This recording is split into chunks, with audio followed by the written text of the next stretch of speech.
What's up, Spleenless Wonder? Another day getting shipped back to the U.S. There you go. There you go. You're getting shipped over the border in a container. Yep. There we go. What's up, man? Just back from the Raw Nationals. You was over in Georgia for quite some time. Yep. That's what this podcast is going to be all about. Plus some questions, some RC news, and all that good stuff. It's good to have you back on. We had an eventful Raw Nationals. Yep. So in stock and mod and whatnot. So we have a bit to talk about. But before we do that, we have to drop that intro. And with that said, I will drop it.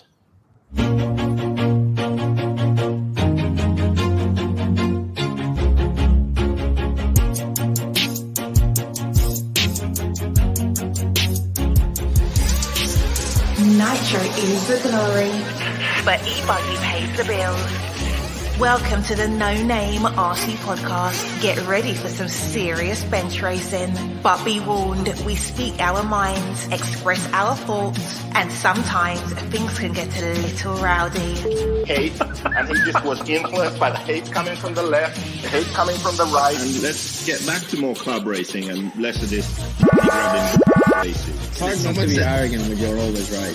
See what I mean? That's exactly why people call you arrogant, Max. You may not agree with everything we say, but it's definitely worth a listen. And our pick, can you stop whatever you're doing? Join your host, Letty the Great, with co-hosts and guests as they get together to chat RC. Hey, after that race that I watched this morning, I have to talk about it.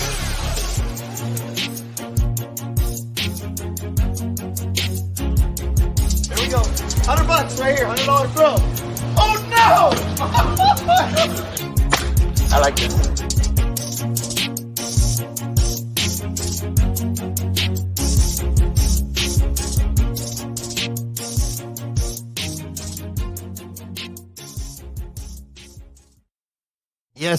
Yes, indeed. Nitro is the glory, but E-Buggy pays the bills, and 10 scale brings the drama.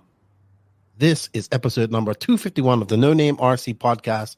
I'm your host, Keno White, a.k.a. Left the Great, and joining me to my virtual left is everybody's favorite 10 scale driver, and now Spleenless, Matty G, a.k.a. Glitch RC, or as his new name he has a couple of names, more than a crime, but we're now calling him the Spleenless Wonder.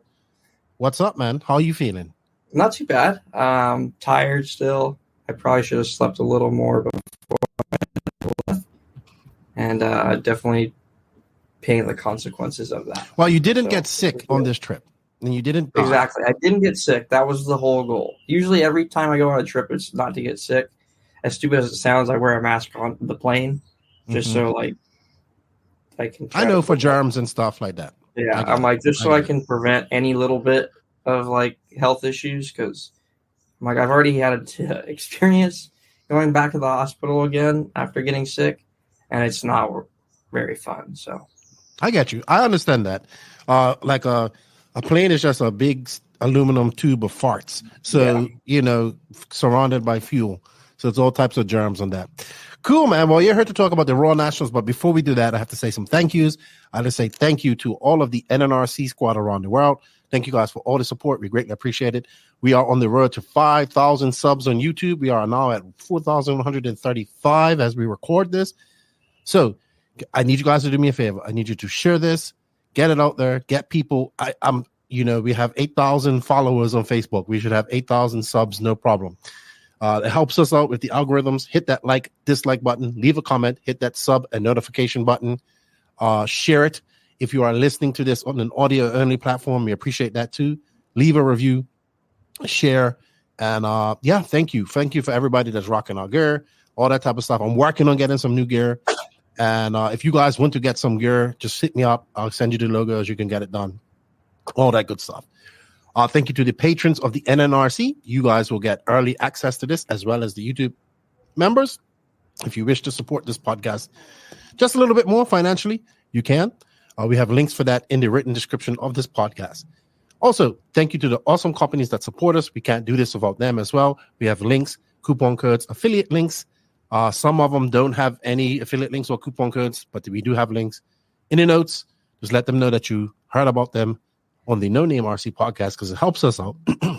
They are Invisible Speed, High Tech RC, Sun Pedal USA, Sidewinder Fuel, Hot Race Tires, Mayako, Beach RC, Techno RC, Clinic RC, Ignite Design RC, Stacked RC, RaceCraft USA.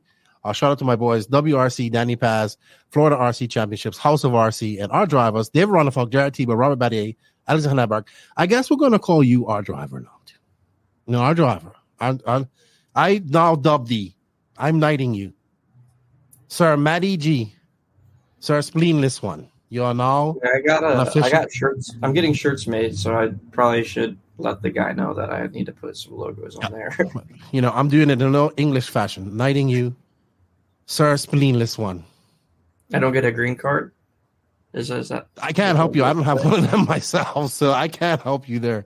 All right. Well, thanks for joining us. We did have the 2023 Raw Dirt Nationals held at Columbus. I almost said Columbus, Ohio. Columbus, Georgia. Hobbytown, Columbus, Georgia. We are going to talk about that in a bit. We did have we are recording this after the live show that I had with Clayton and the fabulous one, Barry Baker, who just came on there. And he did only just was on there for about 30, 45 minutes last night. So thank you to them. Thank you to everybody that tuned into that. That happened Wednesday night. We're recording on the Thursday. But what's up, man? It's good to see you doing well. You're traveling. You had a decent weekend this past weekend. We will get into that. Surprised you was out in four-wheel drive because usually that's one of your best classes. Yeah. But otherwise making the show in two-wheel drive and truck. So congratulations. It was a hard field to make that in because man, it's a lot of fast guys out there. Yeah. We're going to talk about all of that as we go on. But tell us a little bit about yourself, what you've been up to, what you're getting into, and what are your plans coming up? Yeah. So I've been working hard on getting some motors built up for One Up Like Racing. Randy supplied a bunch of the new Reedy SP5 motors for me to build and tune and to sell on his website. So I've been building those, just waiting on some 17.5s to come in like right now so I can get those started. Then after that, just been trying to make some of the Team Glitch stuff a little more like official, just so when I sell stuff, it looks like I actually know what I'm doing. I know there's a lot of other guys who do like motor tuning services that include all that stuff. So I'm trying to, be right there like with them. Mm-hmm. And just getting that done. Making some side money going into the Worlds. And then after this, I'll probably get some stuff done for Randy, then work on my cars going into the Worlds because I'm going to head out to Hobby Action next week, I think. Okay, so we're going to talk about the Worlds in RC News, and we're also going to talk about those new Reedy motors as well because this is all about 10 scale. What about you? Are we going to see you at Masters of Dirt this year? I want to. It just depends on what I have going on for the rest of the year.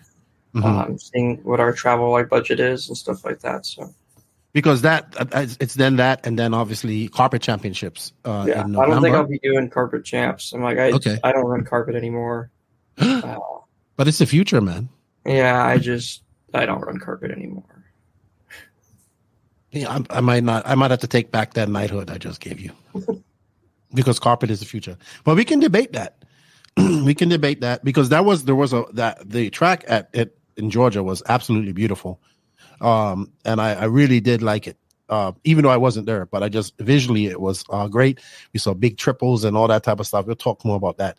But I definitely don't agree with your dirt only agenda because I think carpet is the future, and I love the carpet championships. But Masters of Dirt will be great too. It's a great dirt track and. Brent and Lucas and those guys at Beach RC put on a great show. I hope you do make it to that. All right, man. So I guess we can just get right into it. We're going to start off with some RC news. And I want to know, have you signed up for Invisibles? I don't know why JQ don't get you involved in this with the 10 scale version of this. But this podcast, the main sponsor is Invisible Speed. You guys can check all of that on the invisiblespeed.net link that we have on there. That is an affiliate link. We do get a little bit of slice. I think JQ should get you involved in the 10 scale. There definitely could be a good stock racing portion in there for a lot of the guys who don't race or who don't understand what it takes to, go to that next level and stuff. I'm pretty sure JQ will be all about that. All about that. all about stock racing. With that said, this is the Invisible Speed commercial. The 20% discount does not matter because this was a commercial from last year. And JQ hasn't changed it since then. So thank you to Invisible Speed for all their support.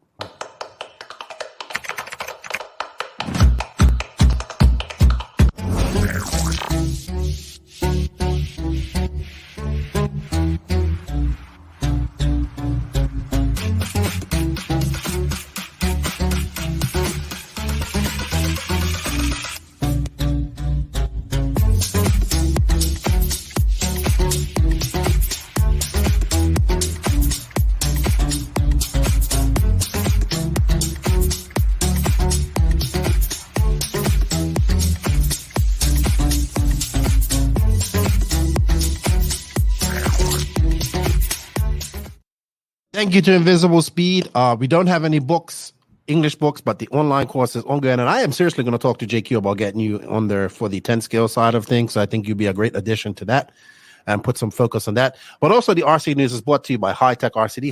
High Tech has been a great supporter of the podcast. We're doing something pretty cool together here in September in Las Vegas. If you listened to the podcast last night, I'll iterate more on that on the next podcast that we do with Max. But thank you to High Tech. They're celebrating 50 years of business and in the RC industry, just period, making servers and everything that they've done. Congratulations to them and all their contributions in the last 50 years. They have been a supporter of this podcast and myself for the last 2.5 years. It's truly a privilege to be working with them. I used to use their servers back in the day, 20 years ago. And they're making a great push at getting back into RC. I know super stock racer Sammy Moran is actually sponsored by High Tech, I believe. Yep. So I heard he's going to be at the Worlds as well. They just released their RDX2 1000 charger, which I think I'll be getting her shortly. And if you want to get any information or anything about their products, go to hightechrcd.com, where to buy. And I'll just let anybody that you know that you heard about it on the NNRC. All right. So you did bring up a good point. Let's get right into it. What's up? I heard somebody talking about this. What's up with these new Reedy SP5 motors? Tell me a little bit about them. So they've been working on them for 3 years, I think. I know it took longer than they expected. I've seen them running around like SDRC for the past couple of years and just haven't been able to really say anything. They have definitely set another bar for like stock. I think between the top motors now, it's between the R1 stuff, the Trinity stuff, the slot machine, and then the Reedy stuff is pretty much stacked up right there, like with them all. The Raymond twins have been running them. A couple of my buddies here at home have. The design is pretty similar to some of the stuff that we see now with the recent stock motors, with less like RPM and a little more like KV. Just getting a little more power out of them. You just got to gear them a little higher compared to the old Reedy style of motors, like the new stuff, pretty much like where we're gearing it like 72, like 32, just to try to get the top end like back out of it because they make so much torque. And I've been pretty impressed putting them together. I'm like, I've put together so many at this point that I'm like, I just know how to like plop them back, but they seem to be pretty good from everything that I've messed with. Cool. Were they being used? Who was using them at this recent race? Zach Gastelum, he TQ'd around with one of the motors I built for him in 13.5 4-wheel.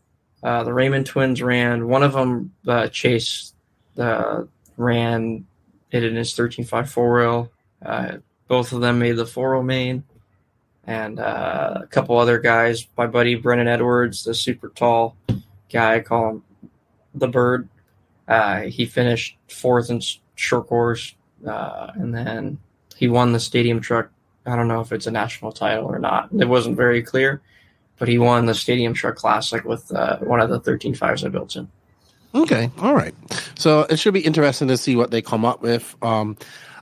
Doesn't Mason Templeman run Reedy now? No, not no. Reedy. So he ran for Reedy like last year, and R1 offered him a pretty good deal. So he's been doing that. Okay, because I'm not gonna lie, I did watch his. Oh, there we go, spreading disease all over everyone. Yeah, I did watch his car last year at Mod, and it wasn't the fastest. Just saying. He just drove his ass off for sure. He did. He did. All right.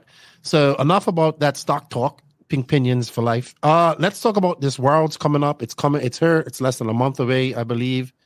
My buddy Will Venables over in England, he keeps constantly asking me questions. I heard they're going to sugar the track. I heard they're going to do this. I heard they're going to do that. So the Europeans are definitely excited. I actually have to introduce you to my buddy Miklos. He's coming over. He's made the decision to come over, and he wants some help as well. So I told him I'm going to hook you up with him. Miklos? No, Me? you. No. I'll actually be at another race that weekend in Georgia. So I'm going up there to do commentary there. I wish I would have come now, because I just realized like this is the first Worlds that we've had in 10 years since 2013. But I kind of committed to the Georgia Peach State race a few months ago as well. So I'm happy to go there. I'll be close.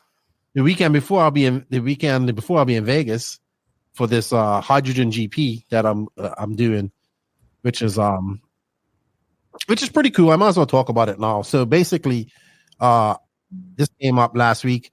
They have the hydrogen GP. It's like an educational program. So basically, what they do is in over 500 schools, they have this program where groups of high school kids get together and they build touring cars. They all get touring cars, and they build them, but they're powered by hydrogen somehow. Okay. I don't know all the details on that. So from the weekend prior to the Worlds, they're all meeting up. 30 teams from around the world, even a team from here in the Dominican Republic's going, and they're going to compete in an endurance competition. Now, these aren't RC drivers or RC racers or anything like that, but the race is taking place in the Venetian Hotel, and it's being held at the world's largest sustainable energy convention. So there will be literally thousands and thousands of people there. Yeah. And I'm going there to commentate to those people. And the high techs come on board. So that's cool. I was talking to them. So happy to have them come on board. They're going to have a booth there, I believe, and all that type of stuff. So I'm going there. RC Racing TV from over in Europe, who does all the European races, and they're going there to do like a live stream and video. So that's how I kind of got in. And I'm actually going to connect with the Dominican team here probably when I come back from my trip next week, because I am going to RC Pro-Am next week. And just find out a little bit more about it. So I'm really excited about this because it's something different from what I'm used to. And I'm going to actually be commentating to spectators. But also these are people that know nothing about RC that will be watching. And even the students, they don't really know that much. Like they're not into RC racing. But it's interesting. I think anything like that gets RC into schools. Yeah. Great.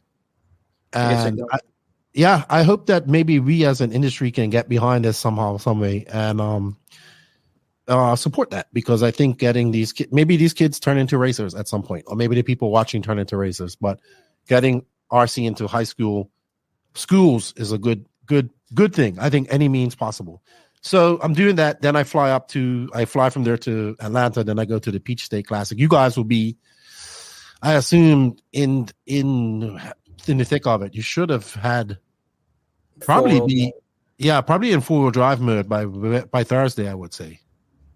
Yeah. So the first week is 4-wheel. The second week is 2-wheel. Hold on. So when does it start? Because it's 3 days, right? It's like 3 days for 2-wheel drive, 3 days for 4-wheel. Yeah, I texted my dad because he wanted to know. 4-wheel starts September 10th through the 12th. So, and then 2-wheel I'm so close. 14th through the 16th. Okay.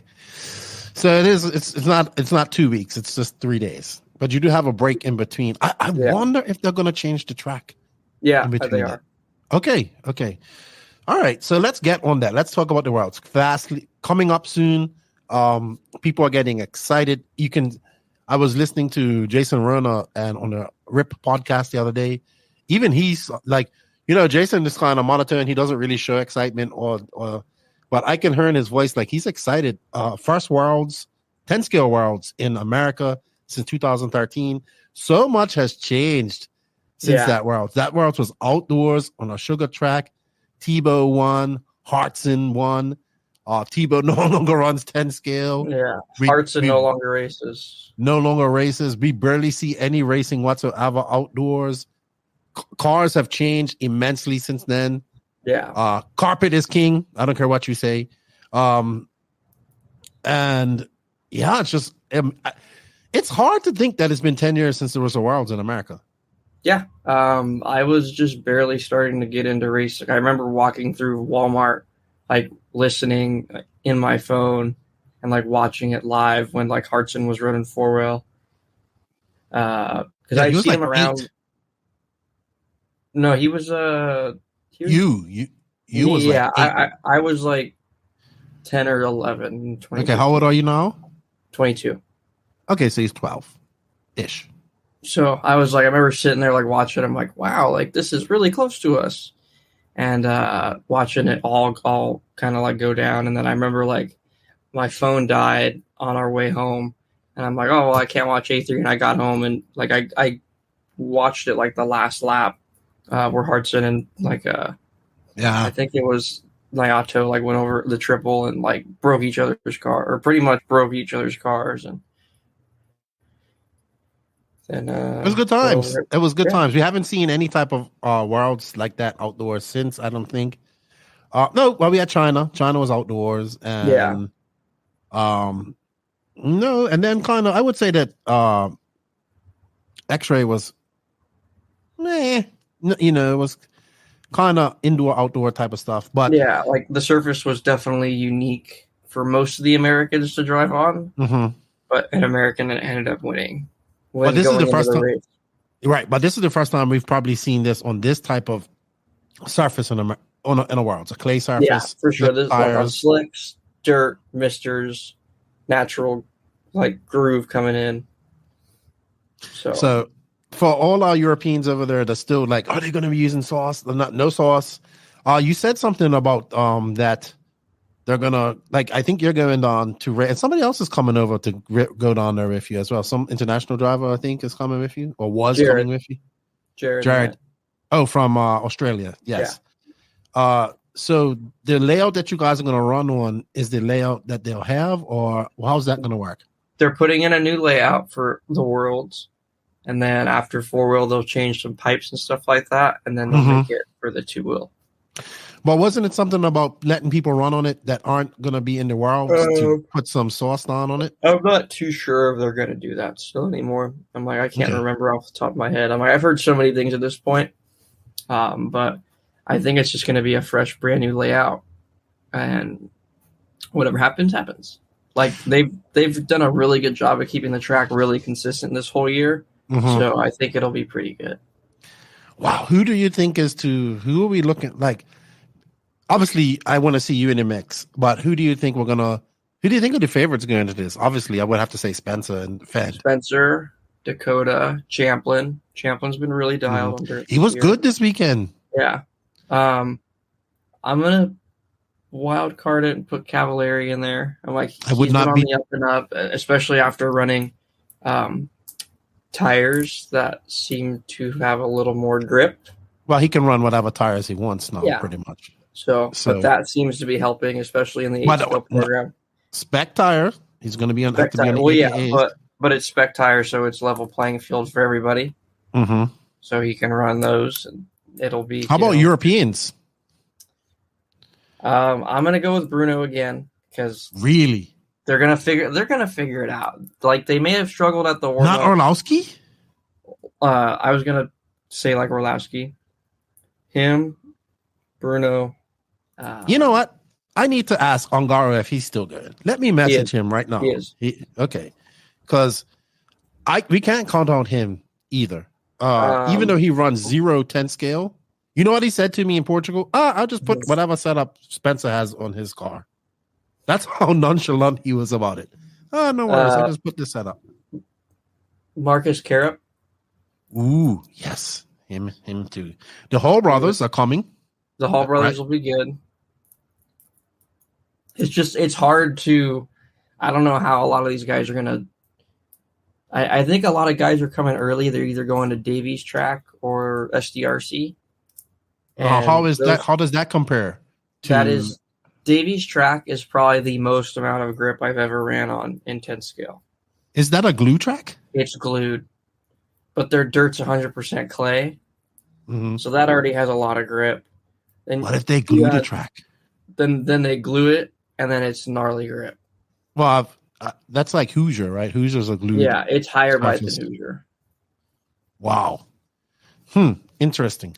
Interesting stuff. USA has a very big contingent. I was listening to Clayton. He said maybe 50 to 60 drivers from USA going, so that's good. I'll be definitely watching this. I think Matt Olson is doing the coverage as well. He is. So congratulations to him. I look forward to watching that. I don't know how I'm going to watch it. I'm going to have to try and watch it in between while I'm not working. But man, I almost wish I was going now. A lot of people have asked me if I'm going. Unfortunately, I'm not. Maybe the next one. I'm going to go to the next one, wherever that will be. Hold on. Where does it go next? I hear Australia. Reed, I bet you it goes to that Chargers track. I don't think it's going to Chargers. Really? Where do you think it's going to go? No, that would be an outdoor. Don't do that. Don't do that to me. I bet. And they don't. Do they have any indoor tracks in? They have one. It's a small carpet track, I think. No, that can't go to Australia. I think they're going to Australia. Call, because they was in FEMCA for 2018. So it has to go. It could possibly go. It comes to America, right? It has to go back to Europe. Or it has to go to Farmar. Or maybe Farmar doesn't have a 10 scale track. I'm pretty sure it's not going to go to Farmar because not a lot of 10 scale. So I would assume that it goes to Europe again. Where would it? Oh, there's a lot of tracks in Europe. Where was it? So hold on, 2018. You need some coffee. I do. So hold on. So 2018, Slovakia? it was in China. Or no, 2017 was China. Slovakia It go was to Europe. It will go back to. It will go back to. Yeah, it probably will go to Australia. Because I was thinking that China was the last one, but I forgot about Slovakia. Yeah. Interesting. I'm sure there'll be a lot of pissing and moaning about that, having to travel all the way to Australia when they should be excited about going out there and swimming with great white sharks. I heard some rumors that it might be going there, and I'm like, kangaroos, outback, thylacines, outback. Yes, great white sharks, cage diving with them. You know, everything that can kill you. The thing Australia. from Finding like Nemo, the orchestra thingy. Yeah, you know, bats the size of eagles. Yeah. Snakes that can kill you in 2 steps. Yeah. Those things that smile. They're like they look like koala bears. Like teddy bears. No. I can't remember what they're called, but they're like little teddy they look like teddy bears and they smile. I don't know what they're called. No idea. No idea. But yeah, I guess it would go back to FEMCA. So yeah, interesting stuff. That will be 2025. So you get to go Australia, dude. You get to go Australia. Get to see some crocodiles. Oh, there's what is it called? A wawaroo or something like? No clue. I can't pronounce it, so I'm not going to say. How does it spell? With a W? No, it starts with a Q. Oh, no idea. Maybe Australian friends can let us know what that is. Well. All right. Okay. All right. So I guess we'll go FEMCA, then Europe, then back to America. It sounds like, unless Farmar gets gets into 10 scale and gets going. Are you excited to go? Are you excited to go? Yeah. To the Worlds itself. Mm-hmm. Yeah. I definitely am excited. I've been putting a lot of work, and there's a good amount of incentive behind it. What are your goals? Realistic goals? Realistic goals to finish all my runs. Mm-hmm. Not like the Nationals. Drive clean, and whatever happens. Okay. That's realistic goals. So do you feel that you can make the mains? I don't want to say it, because if I do and then jinx it, I'm going to be mad. So I'm going to do whatever I can out there to drive as well as I can. And it's going to be a lot of competition, dude. Yeah. A lot of competition. I'm like, the racing every race I go to, I swear it's so close. It's like a couple tenths or a second apart from like the top to the bottom. With how much grip we have, how the cars are now, and how good everybody is, it's really close.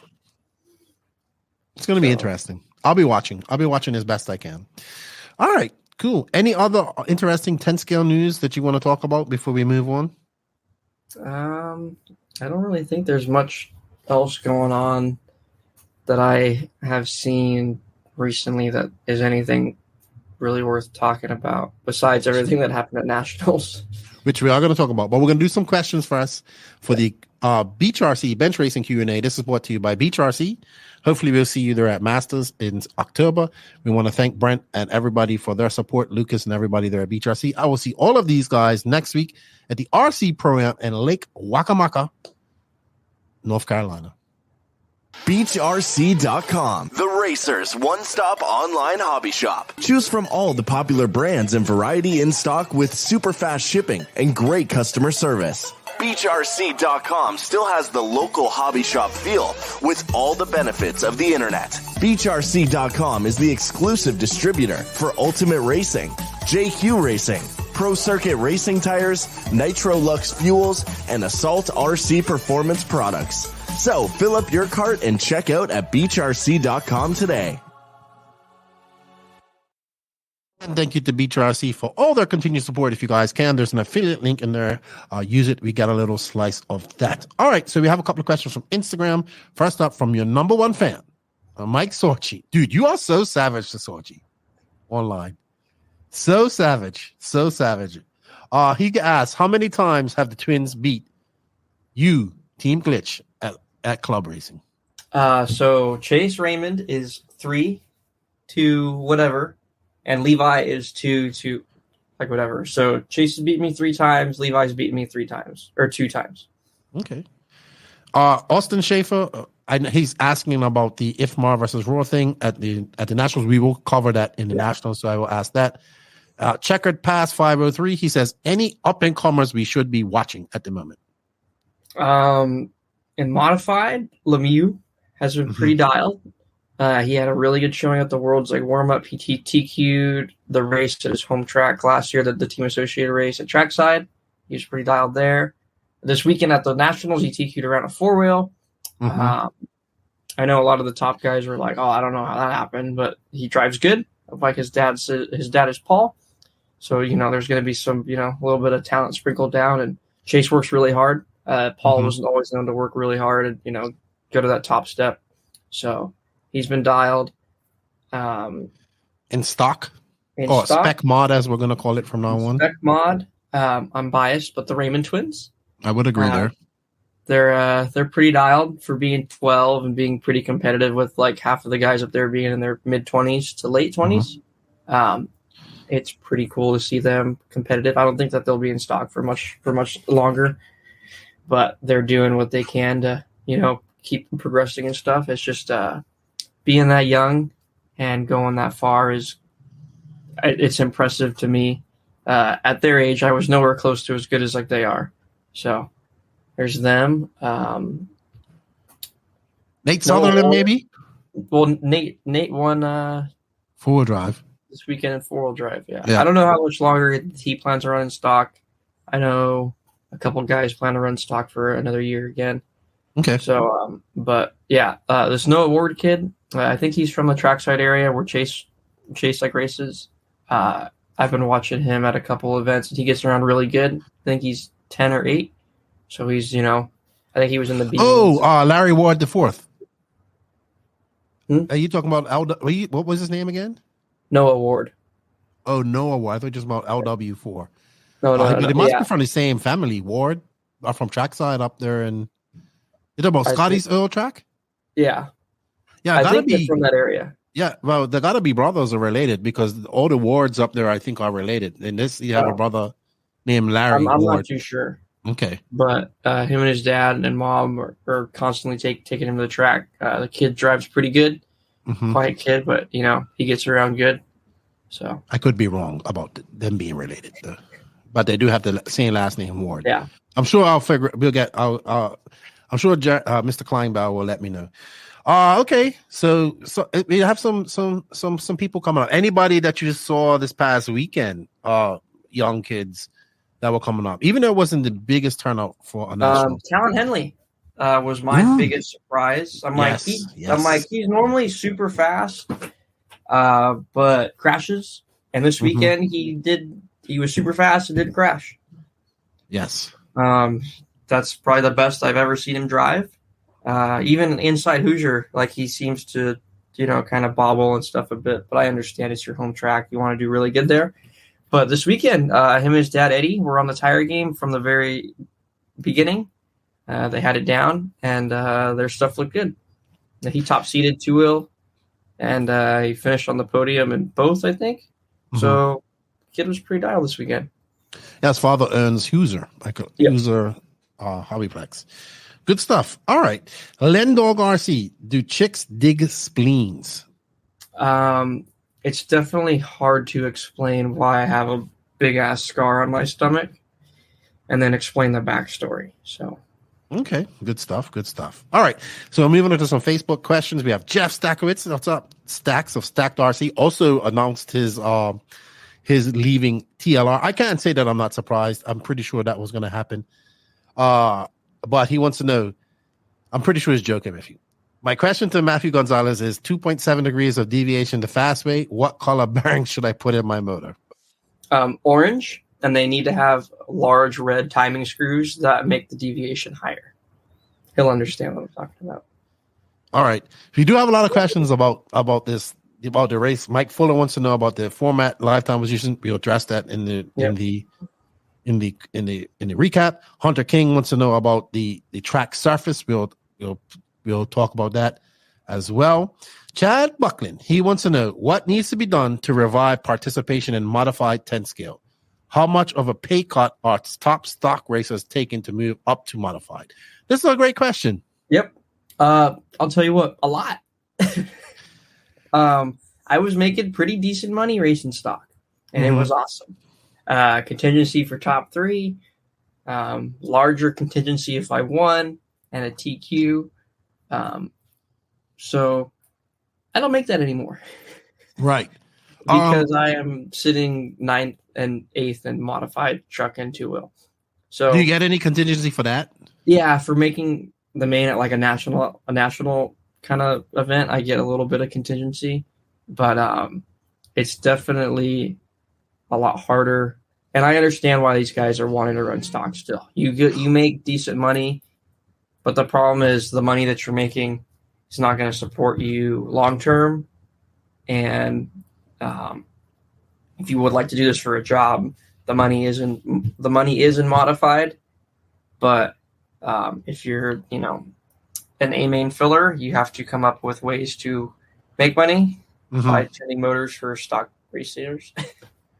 I remember Millington told me once, Ryan Millington, he said that this is when I first found out that people make money in stock. And he was like, yeah, you know why I do stock? Because I make money at it. And he told me, like, when he won Masters one year, he got like a percentage of sales for like 3 months after that, on top of contingency and all that type of stuff. From who? I can't remember who. We're talking a few years ago. Because that doesn't sound right at all. Like, I know he said this was probably 5 years ago, and he said that he got a percentage of motor sales for like a certain amount of time after his win. I'm like, he ran for Phantom and he ran for Trinity, and neither of those companies offer percentage of sales. So sorry, but I'm going to call bullshit on that.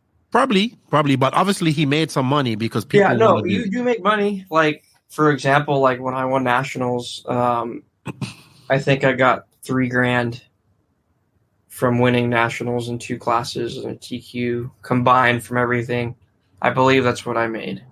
Okay, good stuff. And I know. See, it took me a long time to think of stock as a separate class, and some people are just going to stay there, right? And that's fine. And it's definitely what's keeping 10 scale alive. Well, that's where the money is. Let's be honest. That's where the money is. People seem to enjoy it. I think the tinkerers really enjoy it. And I look at it, I've stopped looking at it as a class where you should move up. No, I would agree that some drivers should move up. Like you, he was a great stock driver, moved up. We see Brennan Schimmel, who's an absolutely great stock driver, having his growing pains in mod this year. I think we'll see like Kyle Go, Leverrier, and these guys go up as well eventually. Probably Leverrier probably is going to go up. I don't know. Maybe he'll do another year. We'll see. But I don't think it's mandatory for people to go up. Like if you like racing stock, that's what you want to do, and you have no ambitions of being a pro driver per se, then that's where you're going to stay. Yeah, it's definitely kind of weird to see like people like running stock for so long. Like I was like one of them, and I was always told as a kid that once you win a bunch of races in stock, you move up to modified. Mm-hmm. And I thought Roar still had the rule implemented that if you won a stock national title, you can't run stock anymore. Honestly, I think that should be implemented again because, it makes way for the new up-and-coming guys. I love everyone who races stock, and I raced stock for a really long time, and so did Davey and I. So this rule applies to us as well, because Davey won the title in short course a couple of years prior, and then ran stock again in 2 and 4 to try to win the title again, and that should have made Davey step up to modified. Mm-hmm. But what sucks is that I see some of these kids up and coming that are in the B mains or at the local track. They're I really want to run stock, and go up to mod, but I don't see any of these other guguys going up to mod. Right. This I get what you mean. These guys are setting the example for everybody else to run mod. I'm I really wish modified was bigger. Maybe that rule has to be implemented again to force guys up. So Doug would have to go up and run. Because he's won it last year as well. Yeah, he won 4-0 last year. He won truck this year at the Carpet Nats, and then he won 2-0 this year. Right. So maybe. But as for regular people, if that's the class you want to stay at, you're going to stay at. I think mod's cheaper. Come on. If all the stuff people put in their stock cars, you can just throw a mod mode in there. When I won stock, I ran steel drivetrain, stock bearings, I ran all the associated factory team parts that are the stiffer plastics and stuff like that, and then I ran the 1-up titanium and aluminum screws. But you don't need lockouts, you don't need aluminum. It's no fun if you don't use all that stuff. It is no fun, but I did it to prove a point that you don't need any of that shit. Right. I could believe that too, but I think. I don't know. I would probably run stock myself, to be honest. Honestly, I suck. I should run stock. It's fun. I really wish Roar implemented a 21.5 class. Right. That would be good. Not as a beginner's class. Not as a national title, but just as an exhibition class for guys who don't want to go in as an entry level kind of stock class to get into. And Roar did the handout motor. Yeah. Roar did the handout motor. No sponsors whatsoever. So, so people who are wanting to go to a nationals but don't want to race stock buggy because everyone in there is getting a paycheck and all that stuff. It takes the intimidation out. And it takes the intimidation out of it. I would be down for that. But then there's the argument that most people who are going to nationals are going there to win. Mm-hmm. So it's kind of a... All right. Rob Starjo wants to ask, Matty G, how many compounds did you use? I tried silver, aqua, and blue, and we ended up on blues. Okay. All right. So my buddy, RC Vitals, he has quite a few questions. Yep. He wants to know, also check out RC Vitals Race Until I Die. He's got some cool swag, my boy, and his YouTube channel. Mm-hmm. Go there, hit that like button. When will the 1-up 13mm springs come out? I've been running those since I got out of the hospital. They've been really good. Hopefully, Randy says before the Worlds, Personally, I'm hoping after the Worlds, but they should be out here soon. He also wants to know, are you going to switch to Exalt motors? I'm probably going to continue doing what I'm doing right now, which is running for nobody. Okay. He asked, what was the biggest learning curve stepping up from stock to mod? Being top dog to little dog. So you go from bulldog to a chihuahua real quick. Okay, that's a good example. Yeah. What tires did he end up on at the Nationals? I ran blue ellipsis sanded down with gray Dirt Tech foams front and rear. We put on a new set every day. Okay. What LiPo battery are you using? ProTech 4800. And what lessons have you learned running your own RC brand? You can't make everybody happy. What else? Your opinion means shit to other people. And what else? It's probably not wise to tell people how much better you are at your work rather than just to show it. I would agree there. That's actually a very good point. Don't talk about it, be about it. Yeah. What is his prep like for the Worlds? He has a lot of questions. Yeah. My prep like for the Worlds, I've been going to Hobby Action as much as I can afford to. Mm-hmm. And I have also been trying to run the tires locally at home. It's a little hard to with our glued track. We have to sauce them to get them to feel similar to Hobby Action. But yeah, it's just been trying to get as many runs on the tires and learn as much as we can. Okay. What is his thoughts on big companies buying up smaller companies, such as what we see with Horizon? I don't know why Horizon would need Trinity. Doesn't make much sense. To me, it feels like Losi's trying to get, or TLR, sorry, not Losi, is trying to get back to the glory days of Kinwald with getting TLR, Proline, and Trinity all back in the same roof to kind of get everything going and make it seem like the old school, like their associated, like Reedy, like Yokomo had, like much more. So they're trying to get their set electronics brand.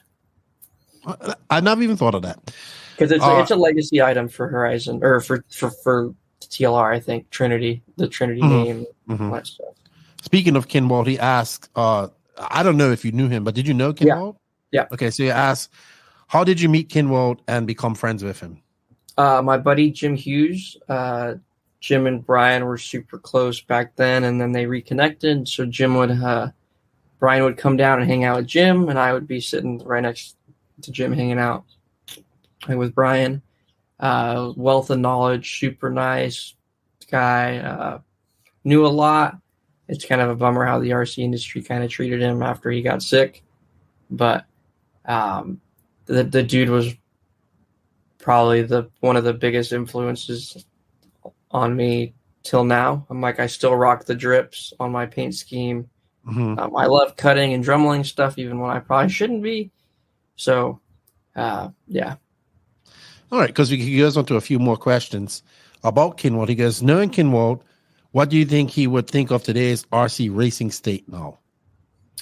I'm not too sure. Only Brian would have the answer to that one. I know by the end of it, he was like, I don't understand why all you guys run stock for so long. I'm sure he would still be upset about that. Yeah. He used to give me shit all the time. So, but he also asked, what are your thoughts on RC mechanics? Oh, he just went on mute. I muted myself by mistake. He wants to know, what are your thoughts on having an RC mechanic? Are you going to have one at the Worlds? And is it going to be your dad?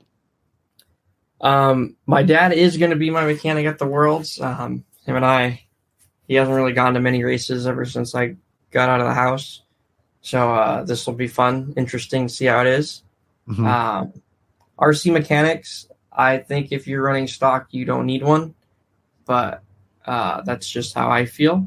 It's whatever. In stock racing, it is not as there still is pressure, but I believe getting help is nice. I never really had a lot of help when I ran stock.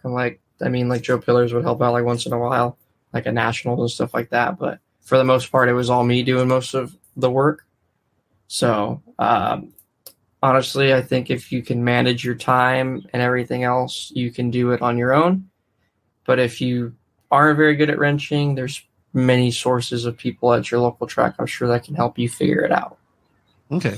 And he has one more question. It's from my boy RC Vitals. What did Kinwald teach you about testing, practicing, racing, and inventing new parts?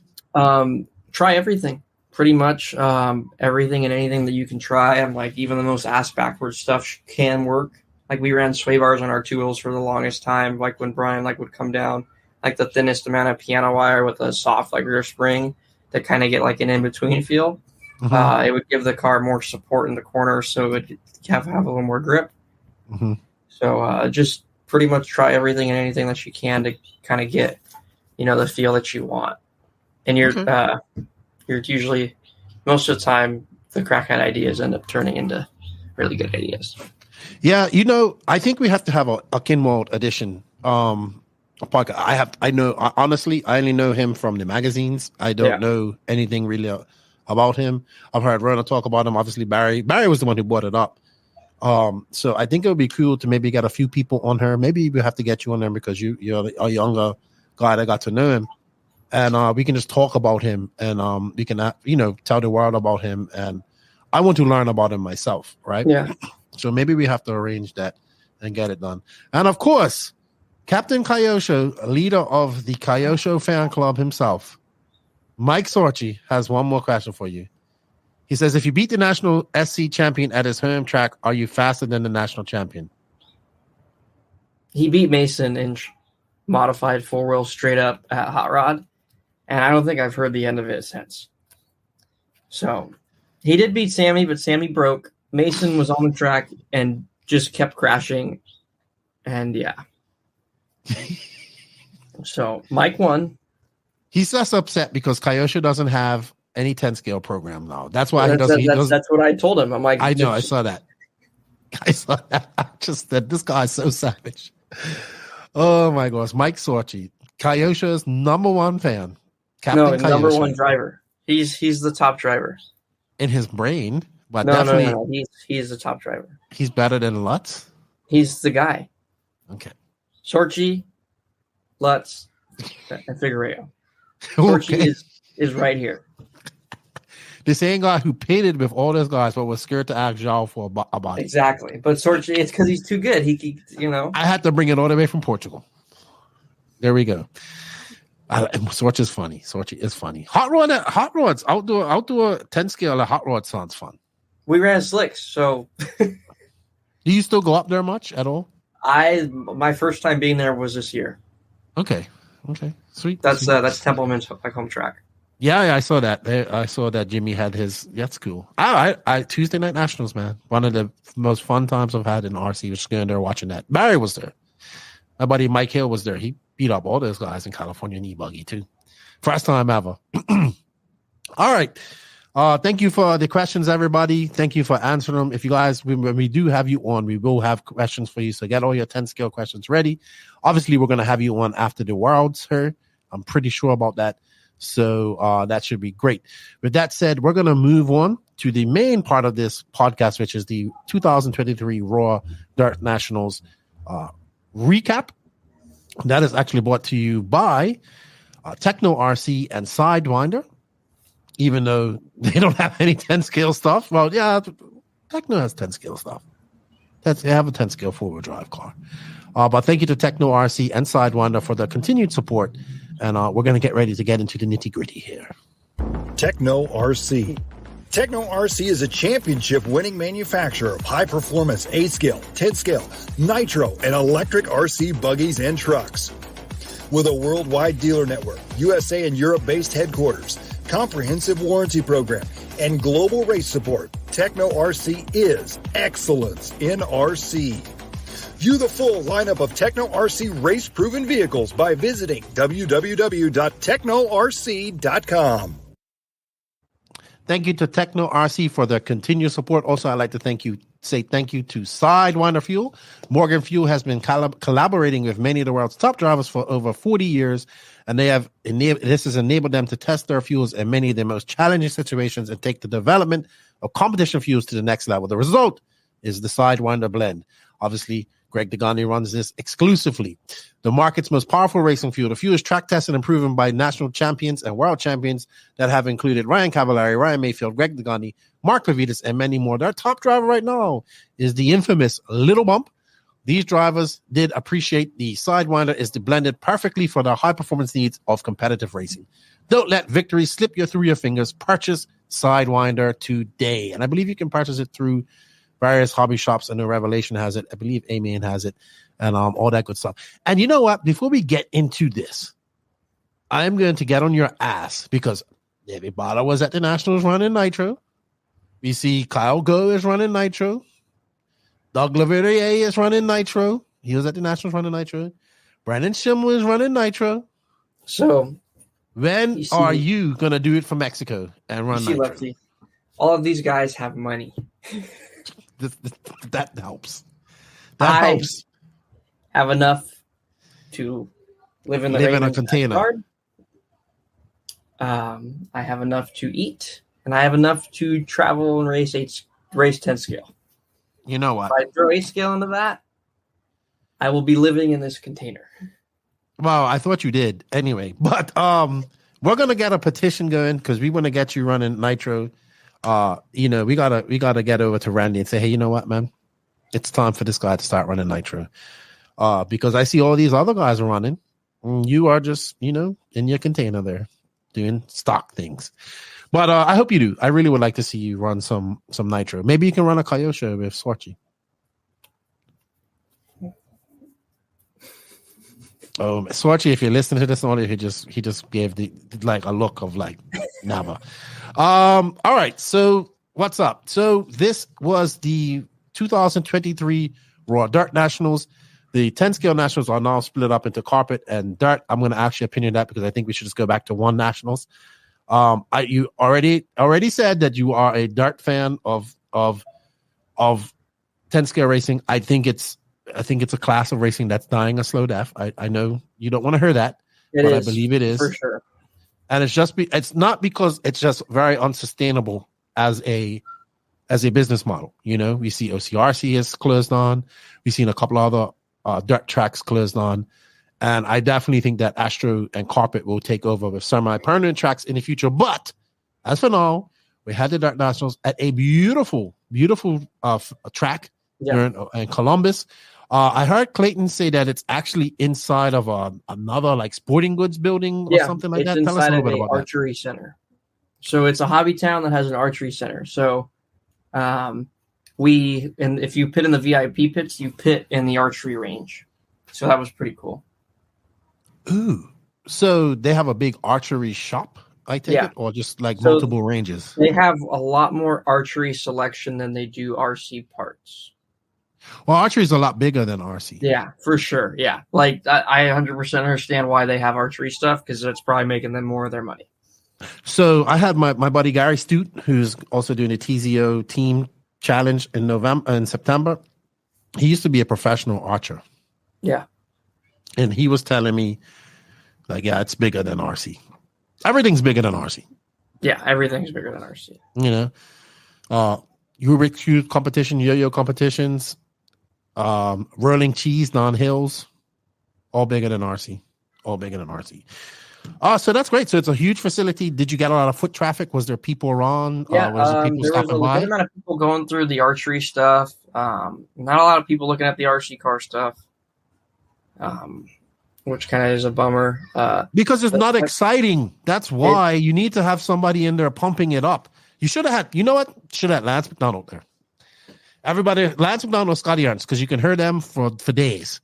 Well, Mike, right? The announcer, Mike Braun, does a really good job. He does a lot of our local for RC people. Yeah, that's what he does for RC people. Yeah, but we need to. Okay, yeah. We need to make it exciting for everybody. Yeah. At least you don't be quiet like they were in the Euros. So over in the Euros, did you hear that? That they wanted complete silence. I saw something that Barack can't race or Barack can't race the. No, Barkan can't race the German nationals because he hasn't done any. Because he hasn't done any like regional races. I thought it was because of the stuff that happened at the Euros. No. That was e-buggy, but he did a round of the Italian nationals. So I think he's going to be representing Italy next year. But at the Euros, her recently up in Netherlands, and JQ had told me this prior to that. No announcing, no clapping, no cheering, no nothing. Complete and dead utter silence. Yeah, that kind of sucks. Like, that's literally killing the hobby. Like, how are people supposed to realize what's going on? Right. So you didn't know if you were in first, last, or second, or third, or fifth? There's just dead silent? Yeah, sounded like that. Was it because there's been other clapping and booing and all that stuff? No, they consider it coaching. Clapping? Clapping, cheering, all that type of stuff. Even the announcer announcing the race, apparently. That's kind of... Oh, the guy who was involved in this is like ancient. He's like 85. Yeah. Do you live next to a school? Because it sounds like it's a... Can you hear all the kids? I can hear them. Hear them. So anyway, back to this. I've heard very good things about this track. I know Sean Harding is the guy who builds all of this. I saw him at Wicked Weekend. He was not able to participate in Wicked Weekend because he was going on to build the track. I have to say, it was beautiful. Like, I have not seen a track with so much elevation, big jumps. Yep. Love the big jumps, all that type of stuff. Tell us a little bit about your first impressions of the track and what you thought about it. The layout was really good for qualifying. Mm-hmm. And during practice, it wasn't too bad. But when racing came, it was really tight. Like, especially coming up that uphill and stuff like that. Like, there were so many lines that you could have taken coming up there. So there was a lot of taken out there. You mean where they jumped up? Yeah. Okay. So everyone's going so fast, like, through there, that it was just really hard to kind of race on certain parts of the layout. Sean did an awesome job with the layout, though. The big ass like triple made me question why I am running modified, because it was really hard to clear. Spencer was doing it? Yeah. No, so at the first day, no one was doing it. It was really hard. So we were all doing it. I don't know why these kids are yelling so loud. But the triple, when you would come down, the car would kind of catch, because we all run soft power here at home because there's no big jumps like that. You don't need any of that power. So we put in turbo and boost and all that stuff to clear it. And then after that, we figured it out. It was fine. But at the beginning, it was kind of a mess trying to figure out how to clear that. Well, I'm glad they had a big jump like that. No, I'm glad that there was a separation, because stock was not as fast as mod for one. Yeah, because they couldn't do it. They had to double single. It was a big difference. I know Paul went in the 40+ class, and Michael, the guy who won, Michael was doing it and Paul wasn't. And the guy jumped over Paul in like the last 2 laps to take the win in the 40+ class. We're gonna put it up here on the screen here so people can see it. So this is A2 to start her. This is the downhill triple we're talking about. That is a big jump in 10 scale. Like, it's huge. Yeah. Pipe was a little bit higher than usual. It looks like 10 scale, 8 scale pipe. Was that a problem? The Midwest uses this pipe a lot. It catches your car a lot more. And I believe if you can drive on pipe like this, you can probably be a little faster when the pipe's smaller, because you could drive a little closer. Because if you can drive close on this pipe and your car not grab, it's pretty good. Well, that's what we saw what happened in A1 with Brock, right? He grabbed that. Because like OCRC used this pipe for like a while. So we did have a question about traction. What about that? I know I talked to you a little bit about that. You said that was a little bit of a struggle bus for traction. Yeah. Tell us a little bit about that. The first day, I'm like, I had never been here, and talking to a lot of the locals, I didn't hear a lot of positive things about the traction. Mm-hmm. They were just saying that it fluctuates a lot. So after hearing that, I was a little stressed. I brought silver smoothies, which is what we normally run on all of our California tracks. We did not end up running those. We ended up running blue J Concepts ellipses, like sanded down. Luckily, J Concepts brought a whole selection of tires for us to use. So thank you to Paul and Jason, all those guys. But we were able to figure out the tire game pretty quick. I think Brock was the first one to figure out to run blues on the first day of practice. So he ran those and looked dialed. And then after that, the traction kept coming up and up. One of the first days they were power washing the track. I'm not too sure about what that really does. But yeah, Sean was out there power washing the track. Anytime he did it, it got better. So when we first got there, the dirt looked a little dry. It was their first literally time. Power washing the track. Yeah, power washing the track. Someone has a video. I'll have to find So it. it didn't like break up the track or anything when he did that? No.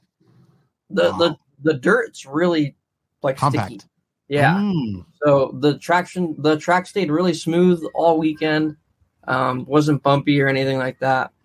It was just a matter of figuring out like the tire game, which was the hardest part. Like I remember seeing some guys doing wheelies and other guys doing donuts. Pretty much during qualifying, the traction was really good for 3 minutes and the last 2 would fall off. I felt like the last day of qualifying, it wasn't like that. And on main day, the traction stayed the same the whole main or for every 5-minute run. It just took a while for the track to progress and get there. We're going to get into more of qualifying there, but an interesting story. This was brought to me by, we just mentioned his name, Paul Lemieux and Chase Lemieux, but they reached out to us here at the No Name RC podcast as somewhat of a sponsor of this podcast. An interesting story about this that they told me was that they had a new cutting edge tire traction compound called Grip Doctor, which is made by Gravity RC. It made its debut. And at the event, racers were apparently swarming Paul Lemieux to be able to get their hands on this product. I think there was a lot of you seen that meme with Dave Chappelle, like, you guys got any of that? Yes. Like Grip Doctor? That was definitely everyone at the Nationals. You got any of that Grip Doctor? So yeah, apparently there was only a limited supply of it during the event. So teams and racers had to begin rationing their quantities of it. Like I heard that you couldn't run it on stadium truck because it used too much. Yeah, there was one of the guys on the Associated used it on their stadium truck and definitely got an earful about it. Really? Because half the bottle was being used on his stadium truck. That's crazy. I heard that the benefits of the racers saw their speeds increased by as much as 0.2 of a second. And apparently Grip Doctor is odorless and works extremely well for most classes and conditions. This may be, apparently, I've been told this may be the most versatile tire additive ever to become available. And it's available for purchase now directly from teamgravityrc.com. Ask your local hobby shop about it. If you do order it, tell them you heard about it on the No Name RC podcast. So made by Paul Lemieux. His son was, Paul Lemieux was there. I'm going to have him on the podcast here shortly because I want to know his story. His son Chase was was doing very well there as well. But if you're saying that this was the stuff to be on, then it's pretty amazing. They've stumbled onto something here then. It definitely looked like the stuff to be on for sure. Like it seemed like from what running the stuff that I ran compared to what everybody else like was running, the amount of fall off was way different. Now, is it truly odorless and has no smell? Yeah, it doesn't smell like anything. Probably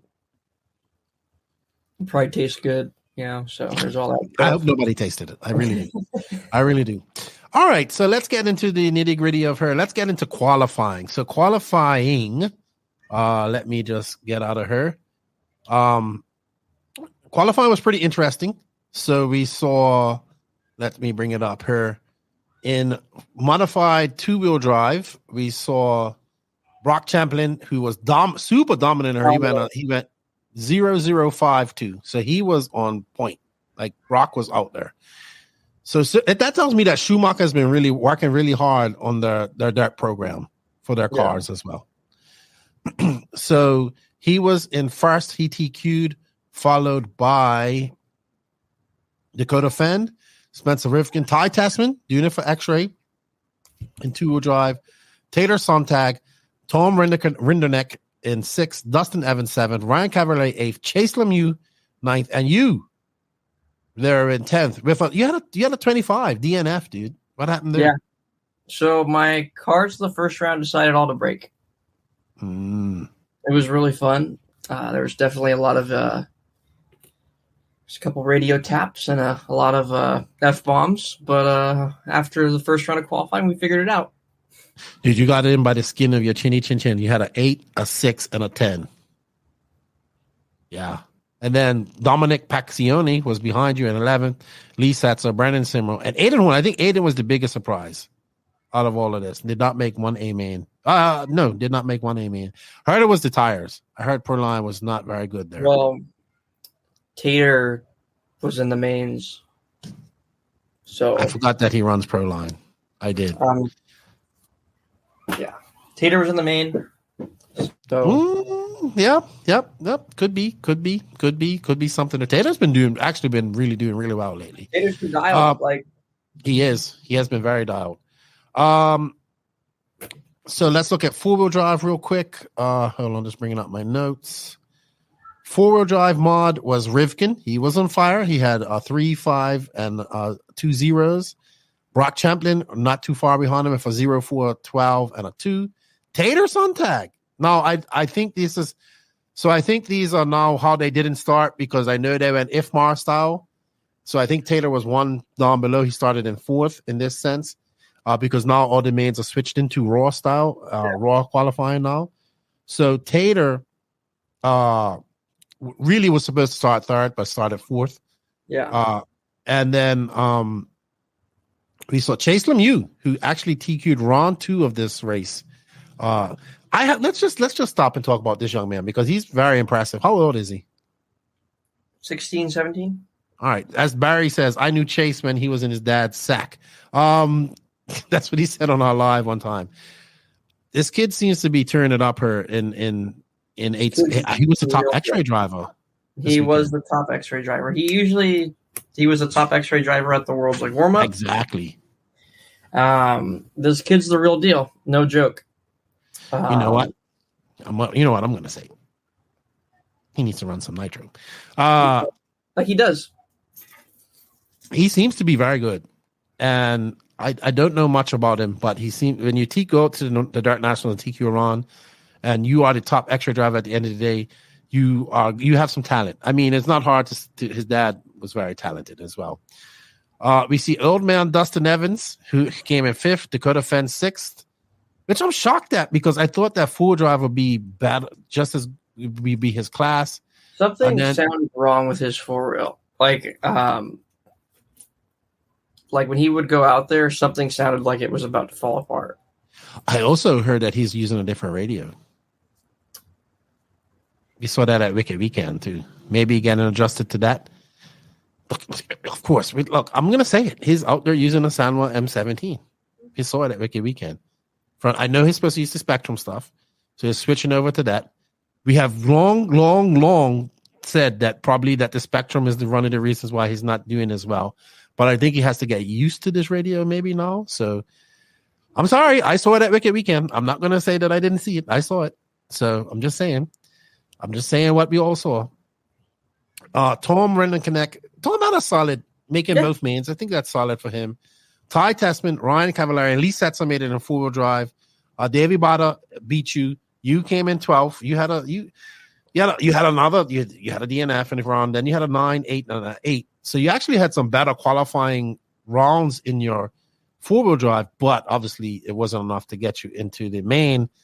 And Brendan Schimmel probably going through the same growing pains as you did last year, moving up to mod, not making any finals here at all. It doesn't look like, but the B-Man was stacked, super stacked. Let's look at 17.5 2-wheel drive buggy. Kyle Go. I like Kyle. Super fast. He went 2.040. And Doug Laverdier, he had a 0.600 and a 10. Sorry. Talon Henley was impressive, like you said. He was in 3rd. Nate Sutherland 4th. Zach Gastelum. He's from Colorado, right? He's from Colorado, but he lives in Indiana now. Okay. He was in 5th. Chase Raymond, one of the dyad, one of the twins. Mason Templeman, Tyler Hooks, and Tyler Patinod. And Jeff Stacks, they're in 10th. And Florida's Kai Goff was just out. This was a big contention because a lot of people said that he should have been in the main. But, so according to the points, he was not in the main. Now, this is under Raw. Mm-hmm. What I'm looking at. And I had a couple of RDs look at this. And it was a little bit confusing. But he actually did not miss any of the mains. No, yeah. So he was supposed to be in the B main. Kai Goff, great driver, stock driver down there in Florida. And probably missing out on this was him, Levi Raymond, and then we have that kid Noah Ward you was talking about as well. So he's in the B main. Let's look at four-wheel drive. So it was Nate Sutherland who actually won this in the end. Zach Gastelum, Mason Temple, and Talon Henley, Doug Laverdier, Tyler Patinot, Tyler Hooks, Chase Raymond, Kyle Go. I find it that why did these two guys who Losi has probably one of the best four-wheel drives out there, but they seem to struggle a little bit. We saw Fenn struggle.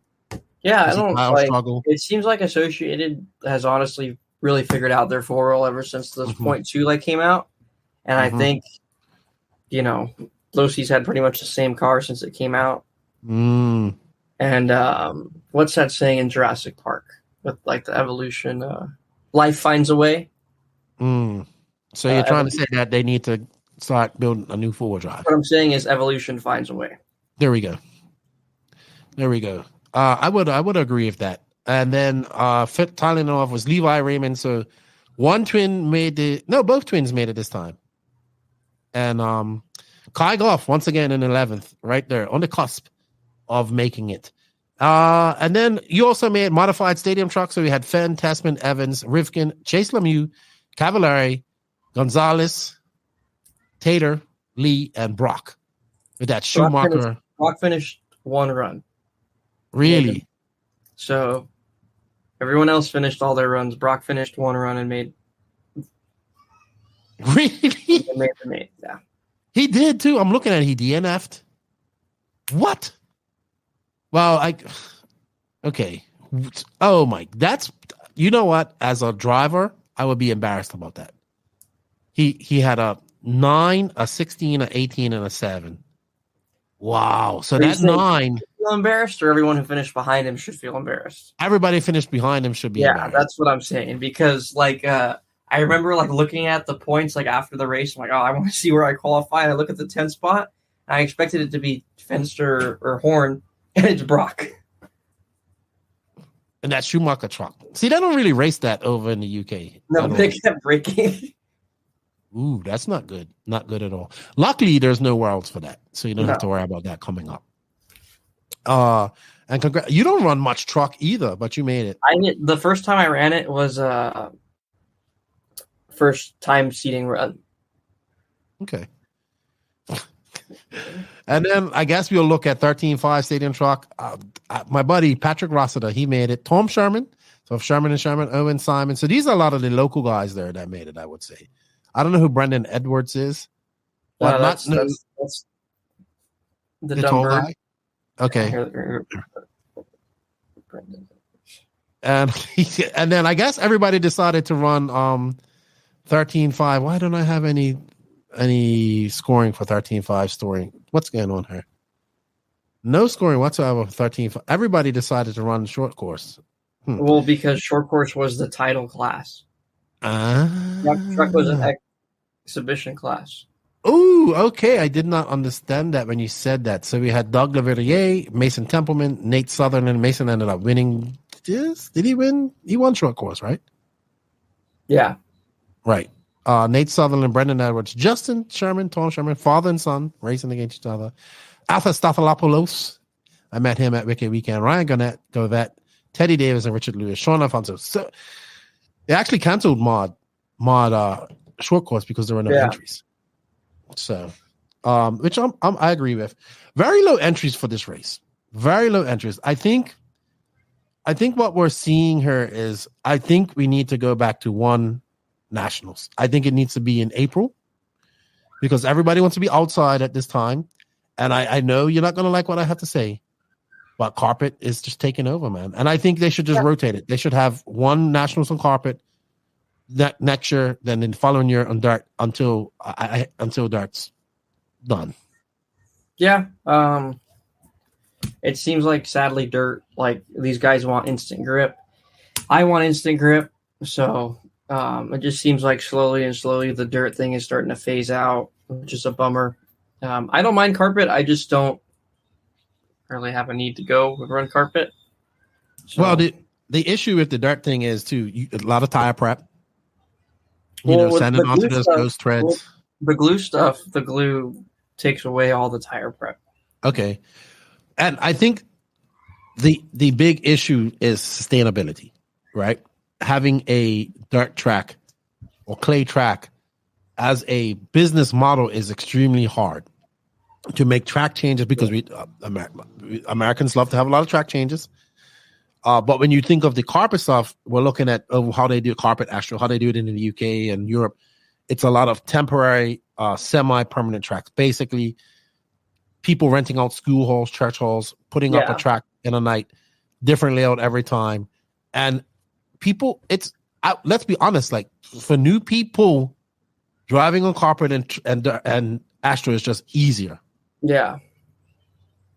So it's a no-brainer. It's hard to come to a dirt track, and it's intimidating to watch these guys rip wheelies, traction roll, and then you go out there and you're just doing donuts the whole time. Okay. So. All right. Enough about that. I still think we need to go back to one nationals. I think it's gonna, because one is gonna hurt, right? The carpet nationals was popular, and the dirt nationals wasn't as popular. Who was your surprises in qualifying then? Who surprised you in mod qualifying? And who was your biggest winner? Who was your biggest loser in qualifying?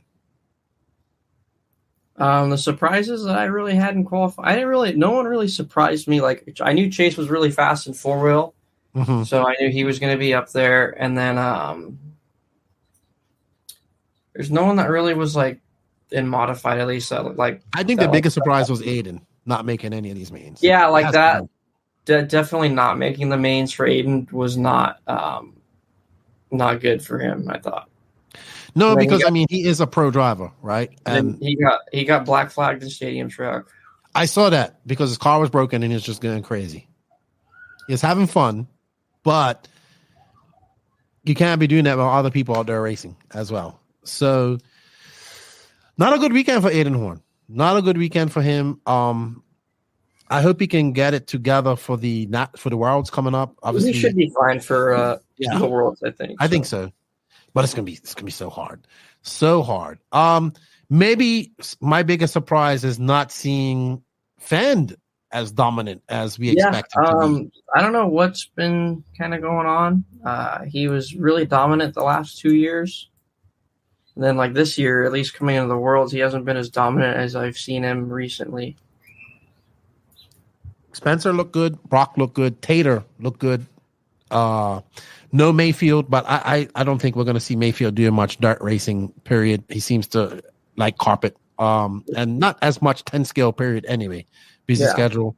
He'll be at the Worlds, I'm sure, but he has a family, all that type of stuff. So I think we're seeing Mayfield go the way of kind of what Tebow has gone.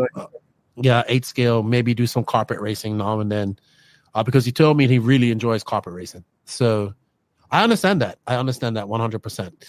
All right, so we move on to the mains. Going into this, let's bring those up. I really wish, I know we need to, if one rule we can update, I would like to see us figure out how we can get bump ups. I really would like to see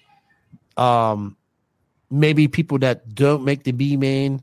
I think we can go to maybe a few more positions. I mean, we see 12, I think, is at the Worlds. 12 at an 8 scale Worlds. No, at an 8 scale, it's 12. Oh, it's 10 at. The problem is these tracks are so small. Right. But maybe we have to. Where did I see where they did they had bump ups? But they had like a one race for the bump ups. Ooh, where was it that I watched the other day? I would like to see another chance for people to try and bump up into the main. Maybe just have a B main bump. Maybe just like an LCQ. I wouldn't mind seeing that, like a last chance like qualifier. Well, LCQs are always exciting, right? Yeah. I would like to see that too, because I think maybe just 9 go through and 1 goes through. If it was like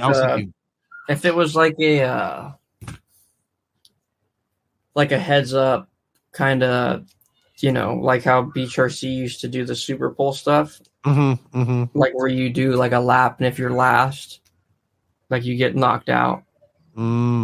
Like so every lap someone has to pull off. Maybe. Or maybe we just take 8 through, guaranteed through.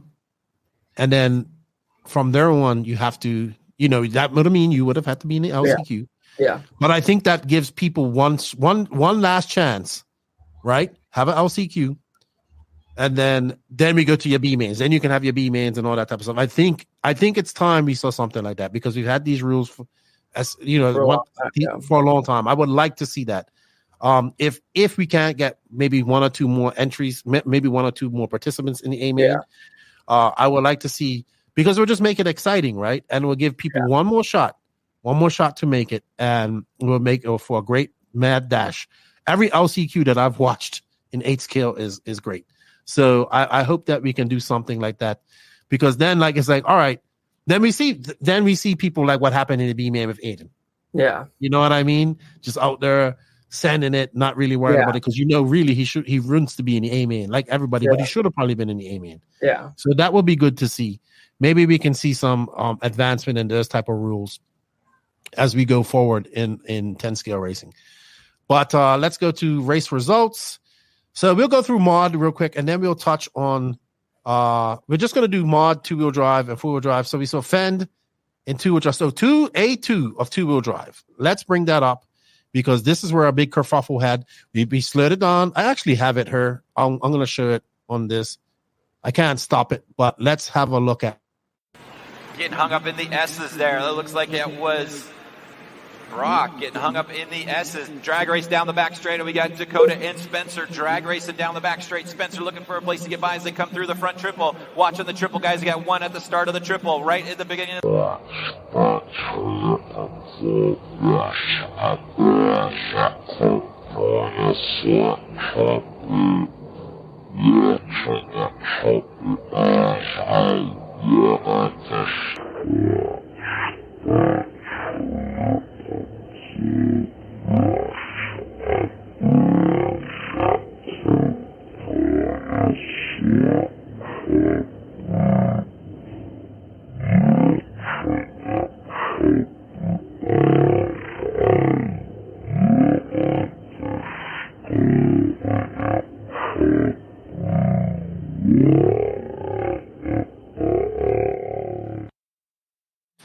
All right. So for those of you that are listening to this on audio, that was the incident between Rifkin and Fend. Yeah. We saw Brock. Prior to that, he hit that pipe, and that took him out of contention. He started on pole. Now, when I first saw this, I thought it was I still think that no call was the best call. Barry kind of went in deep last night, and he said, you can see where Rifkin's tires are pointed left or whatever, and I understand that. I still think that Dakota got very loose out of there, and then Rifkin shot the gap. He shot the gap, and he went for it. If you hauled too much ass, you definitely got loose, because it unsettled the car, and stuff like that. Mm-hmm. From what I saw in the corner of my eye, Dakota got loose. Spencer had nowhere to go, and Spencer just pinned it. Yeah, we can all talk about it afterwards. Yeah. I still think the right call was made. I heard there was some kerfuffle. They kind of were arguing with each other after. How bad was that? It wasn't too bad. Okay. Honestly, I didn't really hear much, but well, these two have gotten together for the last few years, right? We are talking about AE Superstar versus TLR Superstar. So, and a long time rivalry here.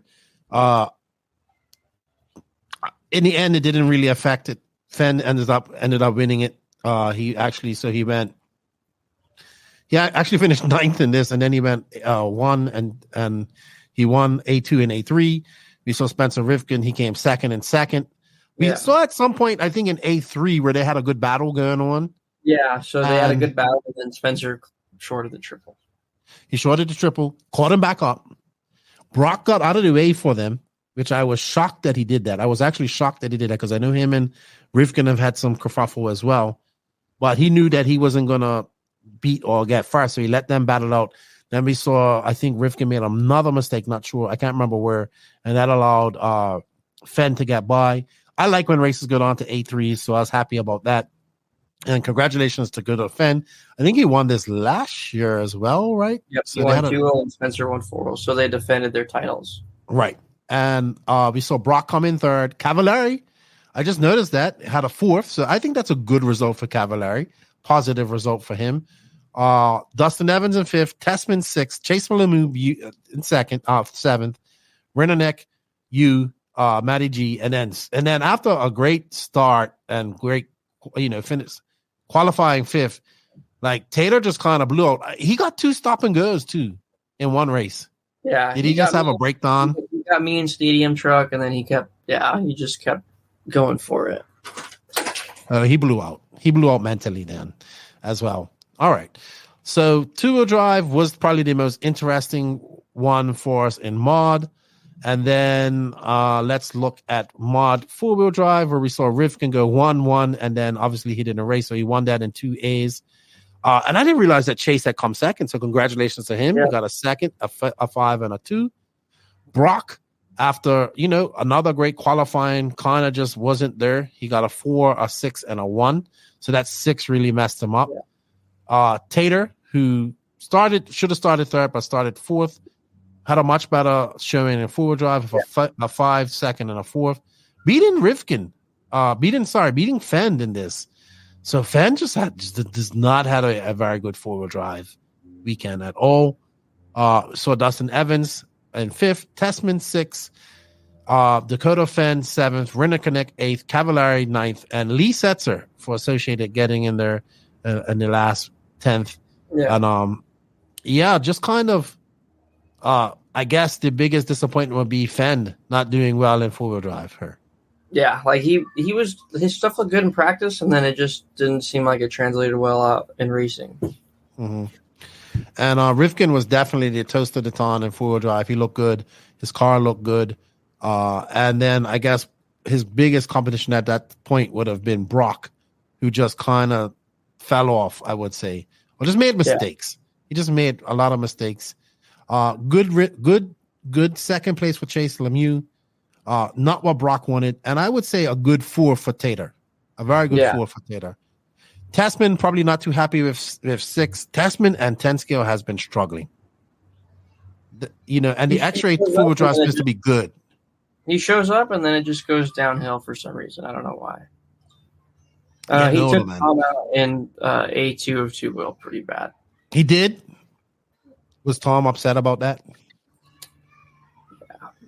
But, of course, it wasn't Ty's fault.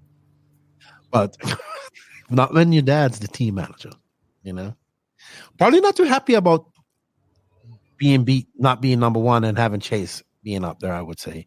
And Chase was the guy, for sure. The second time, Worlds warm-up, saw this happen. Who do you think is going to be the number one out of the North American X-ray guys at the Worlds? Lemieux. I would, you know what? Tom's my boy, but Chase has been pretty dialed. I think so too. I think we're going to see the 10 scale wheels continue for Ty. The only thing that I would say Ty has going into this is experience. I think we're going to see Bruno do well. I think Chase Lemieux is going to be, man, I'll tell you what, I wouldn't be surprised if Chase Lemieux is the top X-ray guy, period, at the Worlds. Yeah, because he was a top X-ray guy at the race. Yes. So we shall see. It's going to be interesting. And then, okay, since you did well in this, we'll talk about it. I got 2 6s and a 10, I think, or a 9. Modified stadium truck. Fenn dominated this. A1, A2. Dustin Evans, a 5, a 3, and a 1. Chase Lemieux, also looking good. 2nd, 9th, and a 2nd. Rivkin, 4, 2, 5. Tessman, 5th. Cavallari, 6th. Brock, as you said, his car broke every time, but still starting to back. You got an 8, a 6, and a 6. Not bad for not running stadium truck for a very long time. Yeah. So good stuff. making 2 finals. Good weekend, solid weekend for you. Probably not the 2 finals that you wanted to make. Obviously, 2-wheel drive. 4-wheel drive would have been, your class I that you wanted definitely to would have make. traded my truck main for the 4-wheel main. Yeah, I'm sure most would. I'm sure that Dakota Fan would have wanted the same thing because his 4-wheel drive was not very good. And all right, so let's move into our favorite Pink Pinions for life stock or spec mod, as we're calling it. We'll start with 4-wheel drive because that's where we did have some drama with this after the fact because we had Nate Sutherland who was fucking flying. Actually, now looking at it, he went styled. He went A1, he went 2, and then he had 2 firsts after that, and then followed by Talon Henley, Taylor Patinot, Zach Gastelum, Mason Templin, Chase, and then Levi, Raymond, and Tyler Hooks and Kyle. Once again, we see the Losi not doing well here. And I didn't realize that. So Losi swept the podium in 4-wheel. Oh, that's right. Nathan runs Losi. Sorry. And Talon Henley and Tyler Patinot. So I will back. I didn't know what they ran, but the top guys in that class, like Kyle Go in 9th. What happened to Doug? Ugh, how could you go from 2-wheel drive winning that to not doing so well? I marshaled the mains and everything looked fine. He just crashed, I guess. He just blew up. I'm like, one of the twins showed up in A3 of 4-wheel. He qualified 10th. He got a 2 the last race. Let's see. He did do that. Which one was that? Oh, that was a Levi. Person. So yeah, Levi. Oh, wrong person. What happened to my results here? Hold on. So, hold on. 13.5. Levi. Yeah, he had a 2 in A3. Well done to Nate Sutherland and Tyler Henley and Tyler Patinot. So the controversy with Nate was there was a picture of his car under the hood, and he had 2 fans running. So the rule with that is that you can have 2 fans on your car, but you can't have it on the speed control. Oh, so that's the rule. You can put 2 fans wherever you would like. Oh, so where did he have his fans? He had his fan on, so you can have it on the speed control and motor, or you can have 2 on the motor and not on the speed control, I guess. Okay, so he really didn't do anything wrong then. So what was all that kerfuffle for? Somebody on the internet. Because people are stupid. People on the internet found it. I mean, what are you going to do? So anyway, if his car passed tech. Okay, so I wasn't even too clear in the rules. So you can have, according to the rules, you can have 2 fans, but they cannot be on the 2 fans on the ESC. So you can have 2 fans on the motor, or you can have 1 fan on the ESC and 1 fan on the motor. So he actually broke no fucking rules. No, he broke no rules. So why the fuck is everybody getting so upset about it? Everyone on the internet, that's all like, oh, he broke the rules, he broke the rules. Well, see what happened. I know what's going on. So people were trying to find something and get Raw to change because of the decision that they made in 2-wheel drive, in 17.5. It's just stupid. Like Nate and his family work really hard for just people to try to, discard his hard-earned win over something stupid like a fucking fan. Does a fan make that much difference? It still has to drive. It can. It could be he said his stuff wasn't getting that hot, and he didn't even really need 2 fans. He just had it on there, and they never said anything about it, so he was like, whatever. So he did not break any rules. Let's just get that clear. Okay. All right. So congratulations, Nate Sutherland. You won it. It seems like the internet and everybody wants to turn on these young drivers when they do something good. If tech let it pass, and if it wasn't supposed to be on there due to tech, they still let it pass. Something. They would have said something. Tech the first day for motors was kind of a mess. Okay. But I'll go into it. You can go into it if you want. Usually at Aurora Nationals, you take the whole motor apart. That means the rotor is out of it, the sensor board is off, and the stator is just checked for the resistance of it with nothing in it. Having the rotor in there affects the stator resistance to a point. So what these guys did this weekend is, I'm not shaming them. I'm just saying it's Aurora Nationals. Go ahead. Give them the grief they need to get better. People could have cheated by this weekend if they really wanted to. Okay.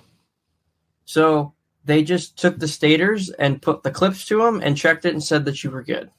We're at Aurora Nationals.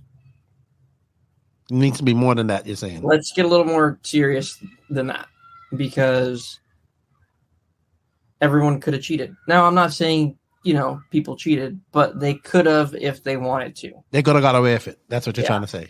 Okay. Maybe they need to contact you and figure out how to fix that, I would say. I thought it was dumb that they didn't check everything. Like, I'm sure they checked the rotor part number and stuff, but to do the tech correctly, you have to have the rotor out of the stator. That's how ROARD has checked it in the years. That's how they did it when I ran stock. They made us take the motor all apart and then put it back together. I didn't see any of that. What? Weekend. Okay. So what tires were they running in four-wheel drive? Because they had to have a spec tire, right? So stock truck, or the 13.5 like short course class, the two-wheel drive stock and 13.5 4-wheel all ran S3 bald eagles. And is there a rule on there was no other thing? Okay, but the other thing was people using diesel fuel. That's another thing we heard. People using diesel fuel. That was another thing that was brought up. According to the ROAR rules, diesel fuel is not allowed. So whoever use that if you want or something like that. Yeah, but how do you tech that? You can smell it. It's pretty lethal. So why, if people thought that people were using this, why wasn't it protested? They said that they went up to tech and said that it was being used, but protest it. That's what the protest rule is there for. Yeah. There was that, and then there was no spec sauce, and then there was no. So people were allowed to run other foams. I think if you're running stock, it's spec tire, spec foam, spec sauce. Should they just have pre-glutes? It's a lot of work, but yeah. It would eliminate, but then people would be like, what if my tires come unglued? Yeah. Interesting. You could have the manufacturer do it. I'm sure the manufacturers have the power to do pre-glued tires. Yeah, that's what I mean. Come from the manufacturer pre-glued. Then I guess people will be like, well, we can't pick the proper firms, or they want to go through the best firms they can find and all that type of stuff. But people were using other foams in the tires, and then the Raymond twins found that out late. So it was kind of a mess. You were playing the tire game that you would play at another big event when it should have just been spec and easy for it should have. Event. It should have had spec firms. I agree with you. And it should have probably had a spec sauce. And your tires should have been impounded. Yep, for sure. So for two-wheel drive, everybody had the bald eagles. How was that? Were they good on the track at all? Or if you had the right foams and you had the right sauce, they were good. So I agree. You know what? I agree with you. Should have had spec sauce, spec firms, and tires should have been impounded. You should have had to go sauce at a table that was covered. That was invest. Like, you know what I mean? You should have had the sauce at the table. Let your tires grow. Yeah, definitely. If you're gonna have spec tires, have all the other stuff spec. I would assume. I would agree with that. But congratulations to Nate. He wins that, and Talon, Patinot, Gastelum, Templeman. Good stuff to them. And then, of course, we're going to move on to which caused all the controversy this past weekend. So I remember messaging you because I heard there's some controversy going on. And I'm like, what's going on? And it's like, they took the title from Kyle. And I'm just like, what? Because honestly, I thought he had won. Now, we did go over this last night on the podcast. At first, but I want your opinion because you was there. You was there. You're a racer. First, and I didn't. I was like, I was told Doug protested. But I heard he didn't. I heard he just asked. And after talking to Doug and a couple other people, because at first I was like, oh, fucking Doug, here we go again. But after talking and hearing from a couple people, including him, he did not protest. He just went up there and clarified the rules and asked them what was going on. He got clarification, and that clarification ended up getting him the win. By the rules, Doug won. So we're going to go into these questions. In the meeting, they said that we are running raw rules. This is a raw race. I understand that a mistake was made with not clicking that button in the scoring to run raw qualifying. Now, qualifying and the mains are separate, right? So, I will say this. I know a lot of people said that Kai Goff missed the mains, but he didn't. People checked everything. I've had various RDs check it. They said, no, he didn't miss it. Clayton himself went through it. Yes, Raw fucked up. They should have just clicked that button. They messed up. They did, but it did not. In this case, it didn't affect anybody's qualifying. Exactly. So for the main, for this main the position, right? Not even that. So Doug, the two people that were talking about, Doug and Kyle, still would have started in the same positions that they're at. I thought Kyle at one. I think where Raw fucked up again was not saying unofficial results. Yes, this is why. The year I won, they said after I crossed the line, they're like, Matthew Gonzalez is your unofficial Raw national champion. Mm-hmm. Then they took my shit apart, deemed me a champion. The end. Well, that's how it's supposed to be. So they did bubble. They did mess up by jumping the gun, declaring Kyle the champion. So then after, and you know what? Doug had every right to ask about this because, so for those of people out there, it doesn't look, people's going to say, oh, it started on IFMAR and it should have finished on IFMAR. It is a Raw race. I agree with Barry 100%. I don't care how everybody's emotional, everybody's passionate, everybody wanted Kyle to win. It seems he's obviously a more popular racer. But at the end of the day, excuse me? What's shitty is people were shitting on Doug for it. Like, Doug was getting really fucked up messages, and because like, people one of the guys told Doug at the race was like, if you wanted the trophy so bad, then you can fucking have it. I'm not going to say who said it, but I heard there was a lot. I heard there was I heard Clayton was surrounded. I heard people up in his face, all this type of stuff. You know what, man? That type of stuff should not be happening. That's the reason why people don't want to race is because you just get shit on. For you know what? Doug did nothing wrong. Yeah, absolutely. And he messaged me, and he said, "Thank you for being neutral." I said, "You did nothing wrong. You won. You know." I even heard that maybe even they were thinking about maybe there was a suggestion of it being a co-champion. No, he won. Yeah. And then I heard that they said that Kyle slowed down. No, you did not slow down. You did not slow down. It doesn't. He still had to go fast, right, to win. I think the behavior after the fact is worse than anything. There should be nobody surrounding officials. There should be nobody up in the driver's face or whatnot like that. Because at the end of the day, that looks bad, right? The decision is decision. The right decision is the hardest decision to make. They fucked up. That you people, he was announced the winner, yes, by error, but when you did the math, it didn't work out. I feel bad for Kyle because he went on a very emotional roller coaster. It's a shitty situation for everybody, but the way it was handled towards Doug's part sucks. Of course it does.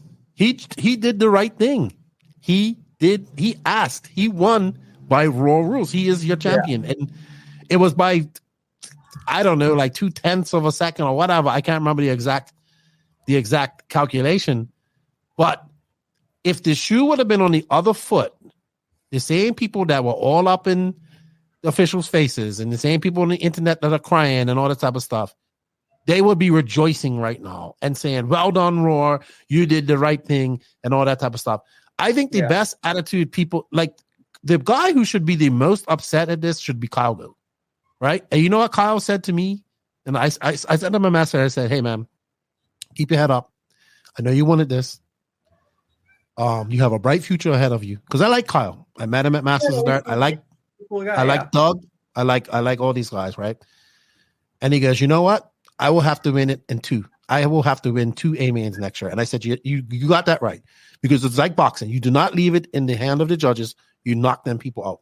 Yeah. Doug did absolutely nothing wrong. So there's people who are messaging Doug and whatever, like, just fuck off. Like, I'm going to tell you, like, I'm going to just tell you, like, just fuck off. He won. He did nothing wrong. He went up there. He won. He asked the question. And when the issue was that people, if Raw would have said, hey, we're going to use IFMAR rules, then okay, Kyle won. They have a point. But it's a Raw race. Raw fucked up by not putting that button. People knew it was like that the entire. Why didn't anybody go up and say, "Hey, we're running IFMAR qualifying. We need to fix it"? I don't know if that happened, but they should have. They should have pointed it out to Raw, all this type of stuff. And at the end of the day, I don't care how emotional people are. The right decision was made, and Doug did absolutely nothing wrong besides doing the math. So to get on that young man about him doing that is fucked up.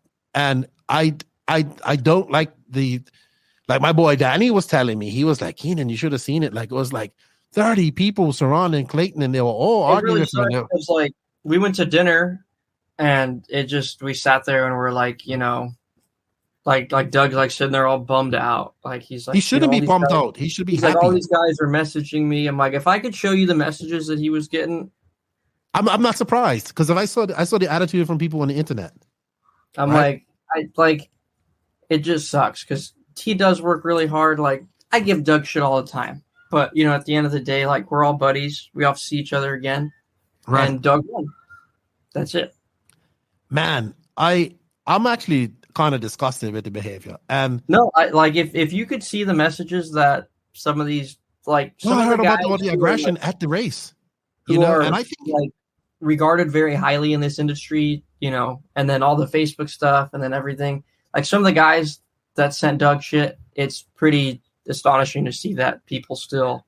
Oh, emotions. See, emotions. No, he didn't steal anything.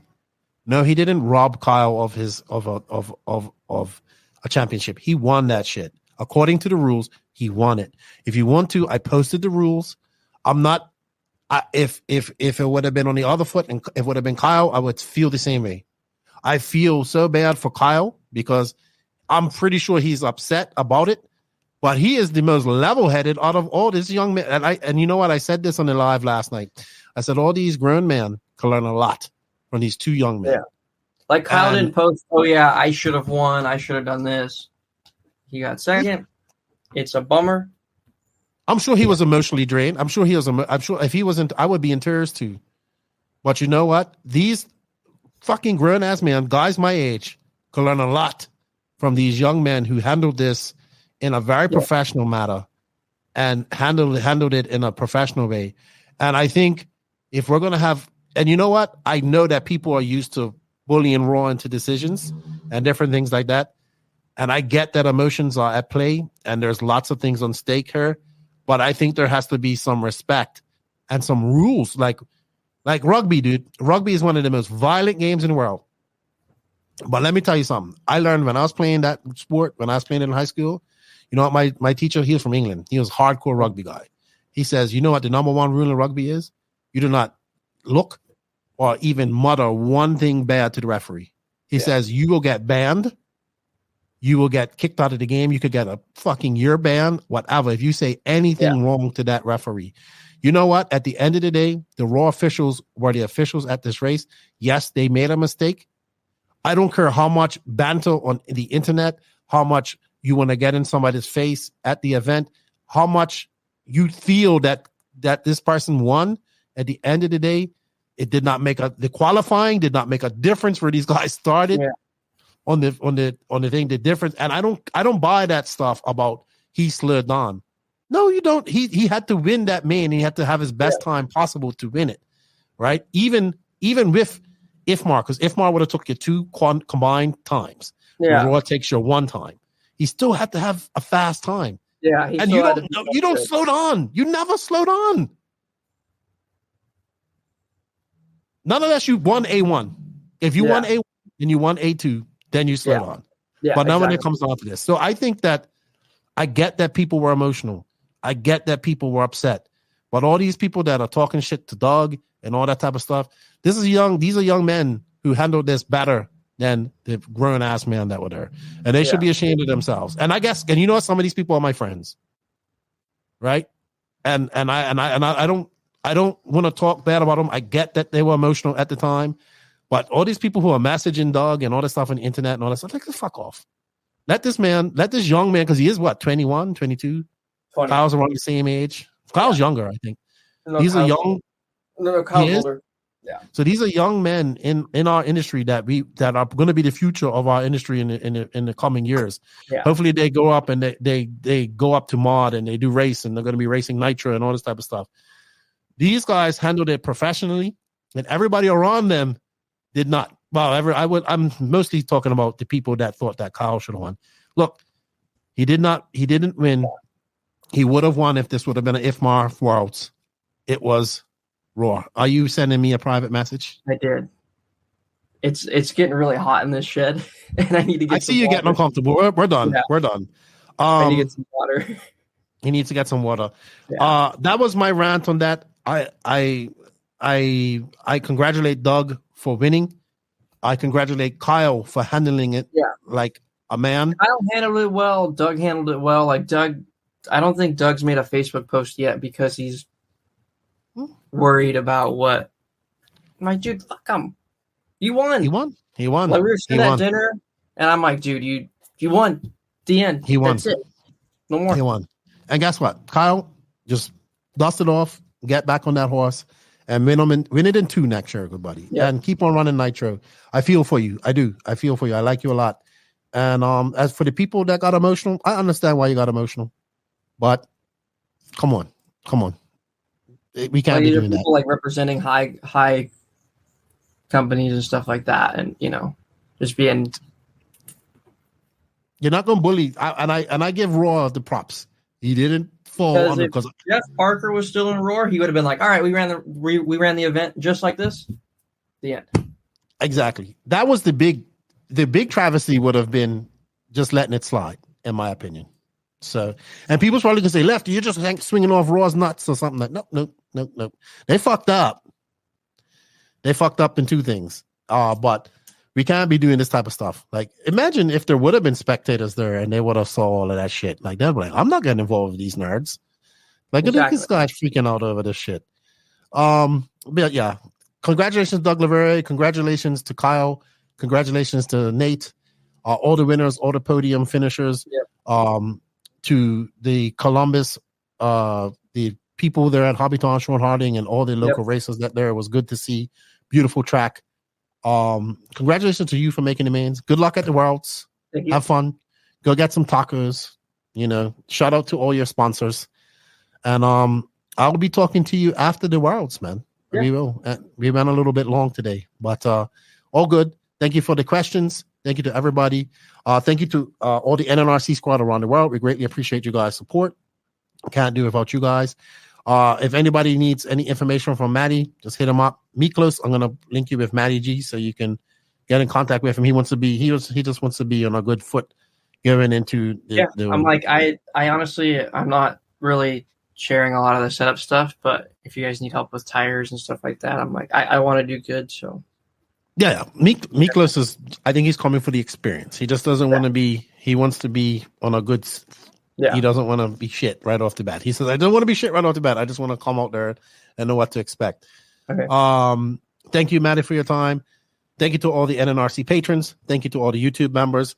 Thank you to these companies for supporting us. They are Invisible Speed, High Tech RC, Sampadal, Mayako, Hot Race Tires, Sidewinder, Beach RC, Clinic RC, Techno RC, Stacked RC, Ignite Design RC, RaceCraft, shout out to House of RC, Florida RC Champions, WRCE. Thank you to our drivers, Jared Tebow, David Ronnefeld, Robert Batty, Alexander Hagberg, and our new United driver, Sir Spleenless of Mexico, Matty G. Did you hear my truck interview? I did not hear your truck. Before we go, you got to play my truck interview.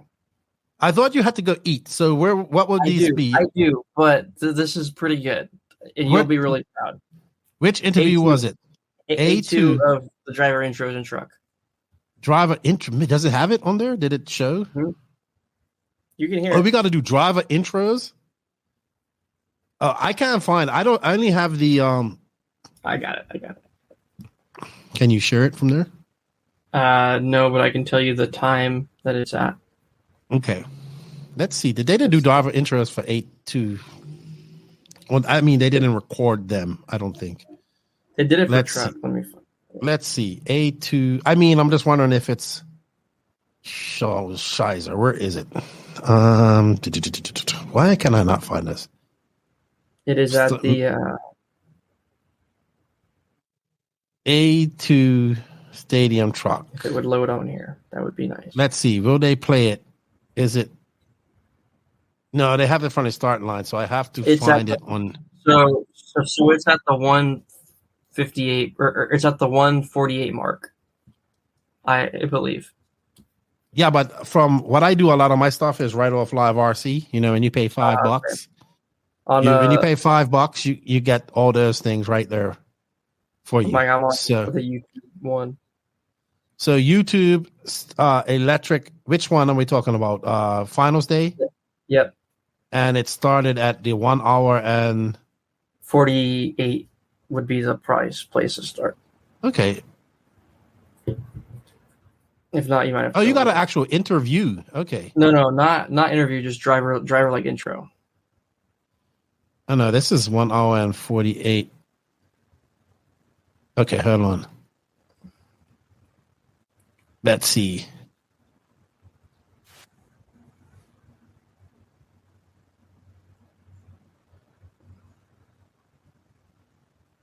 Okay, let's see. We'll put it up here in a second.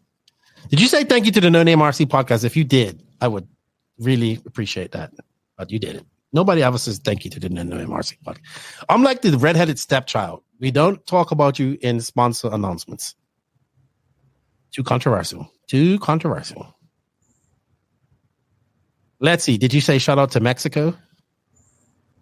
You'll see where I'm from. Let's see. Let's put it up here. Bear with me, guys. Sorry, just trying to find this as we go in. I believe this is it. Hannah and the entire AE crew for all the Can you hear that? Support from Winchester, Virginia, Lee Setzer.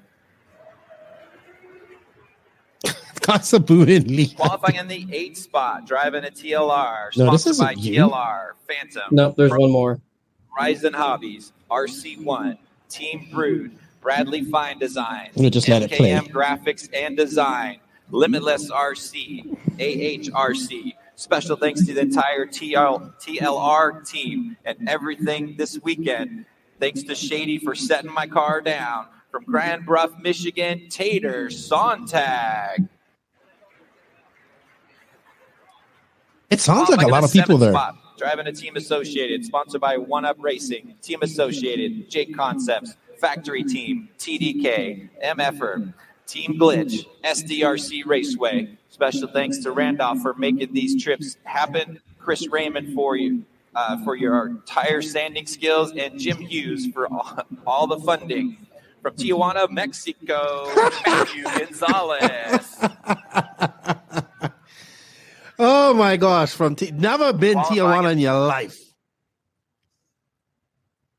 Oh my gosh! At least you're embracing your Mexican heritage. I love it. Tijuana. Gotta go to. I want to go to Tijuana myself. I had Clayton ask. He's like, that's not part of the federation, right? I'm like, no. We're gonna get you. I'm gonna have a little Mexican flag, and we're gonna wave it every time you come on her.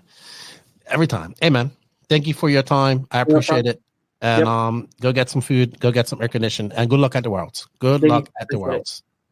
With that said, Lefty and the Spleenless, Sir Spleenless, we're out as soon as I find my damn outro. There we go. See you guys later. Bye bye.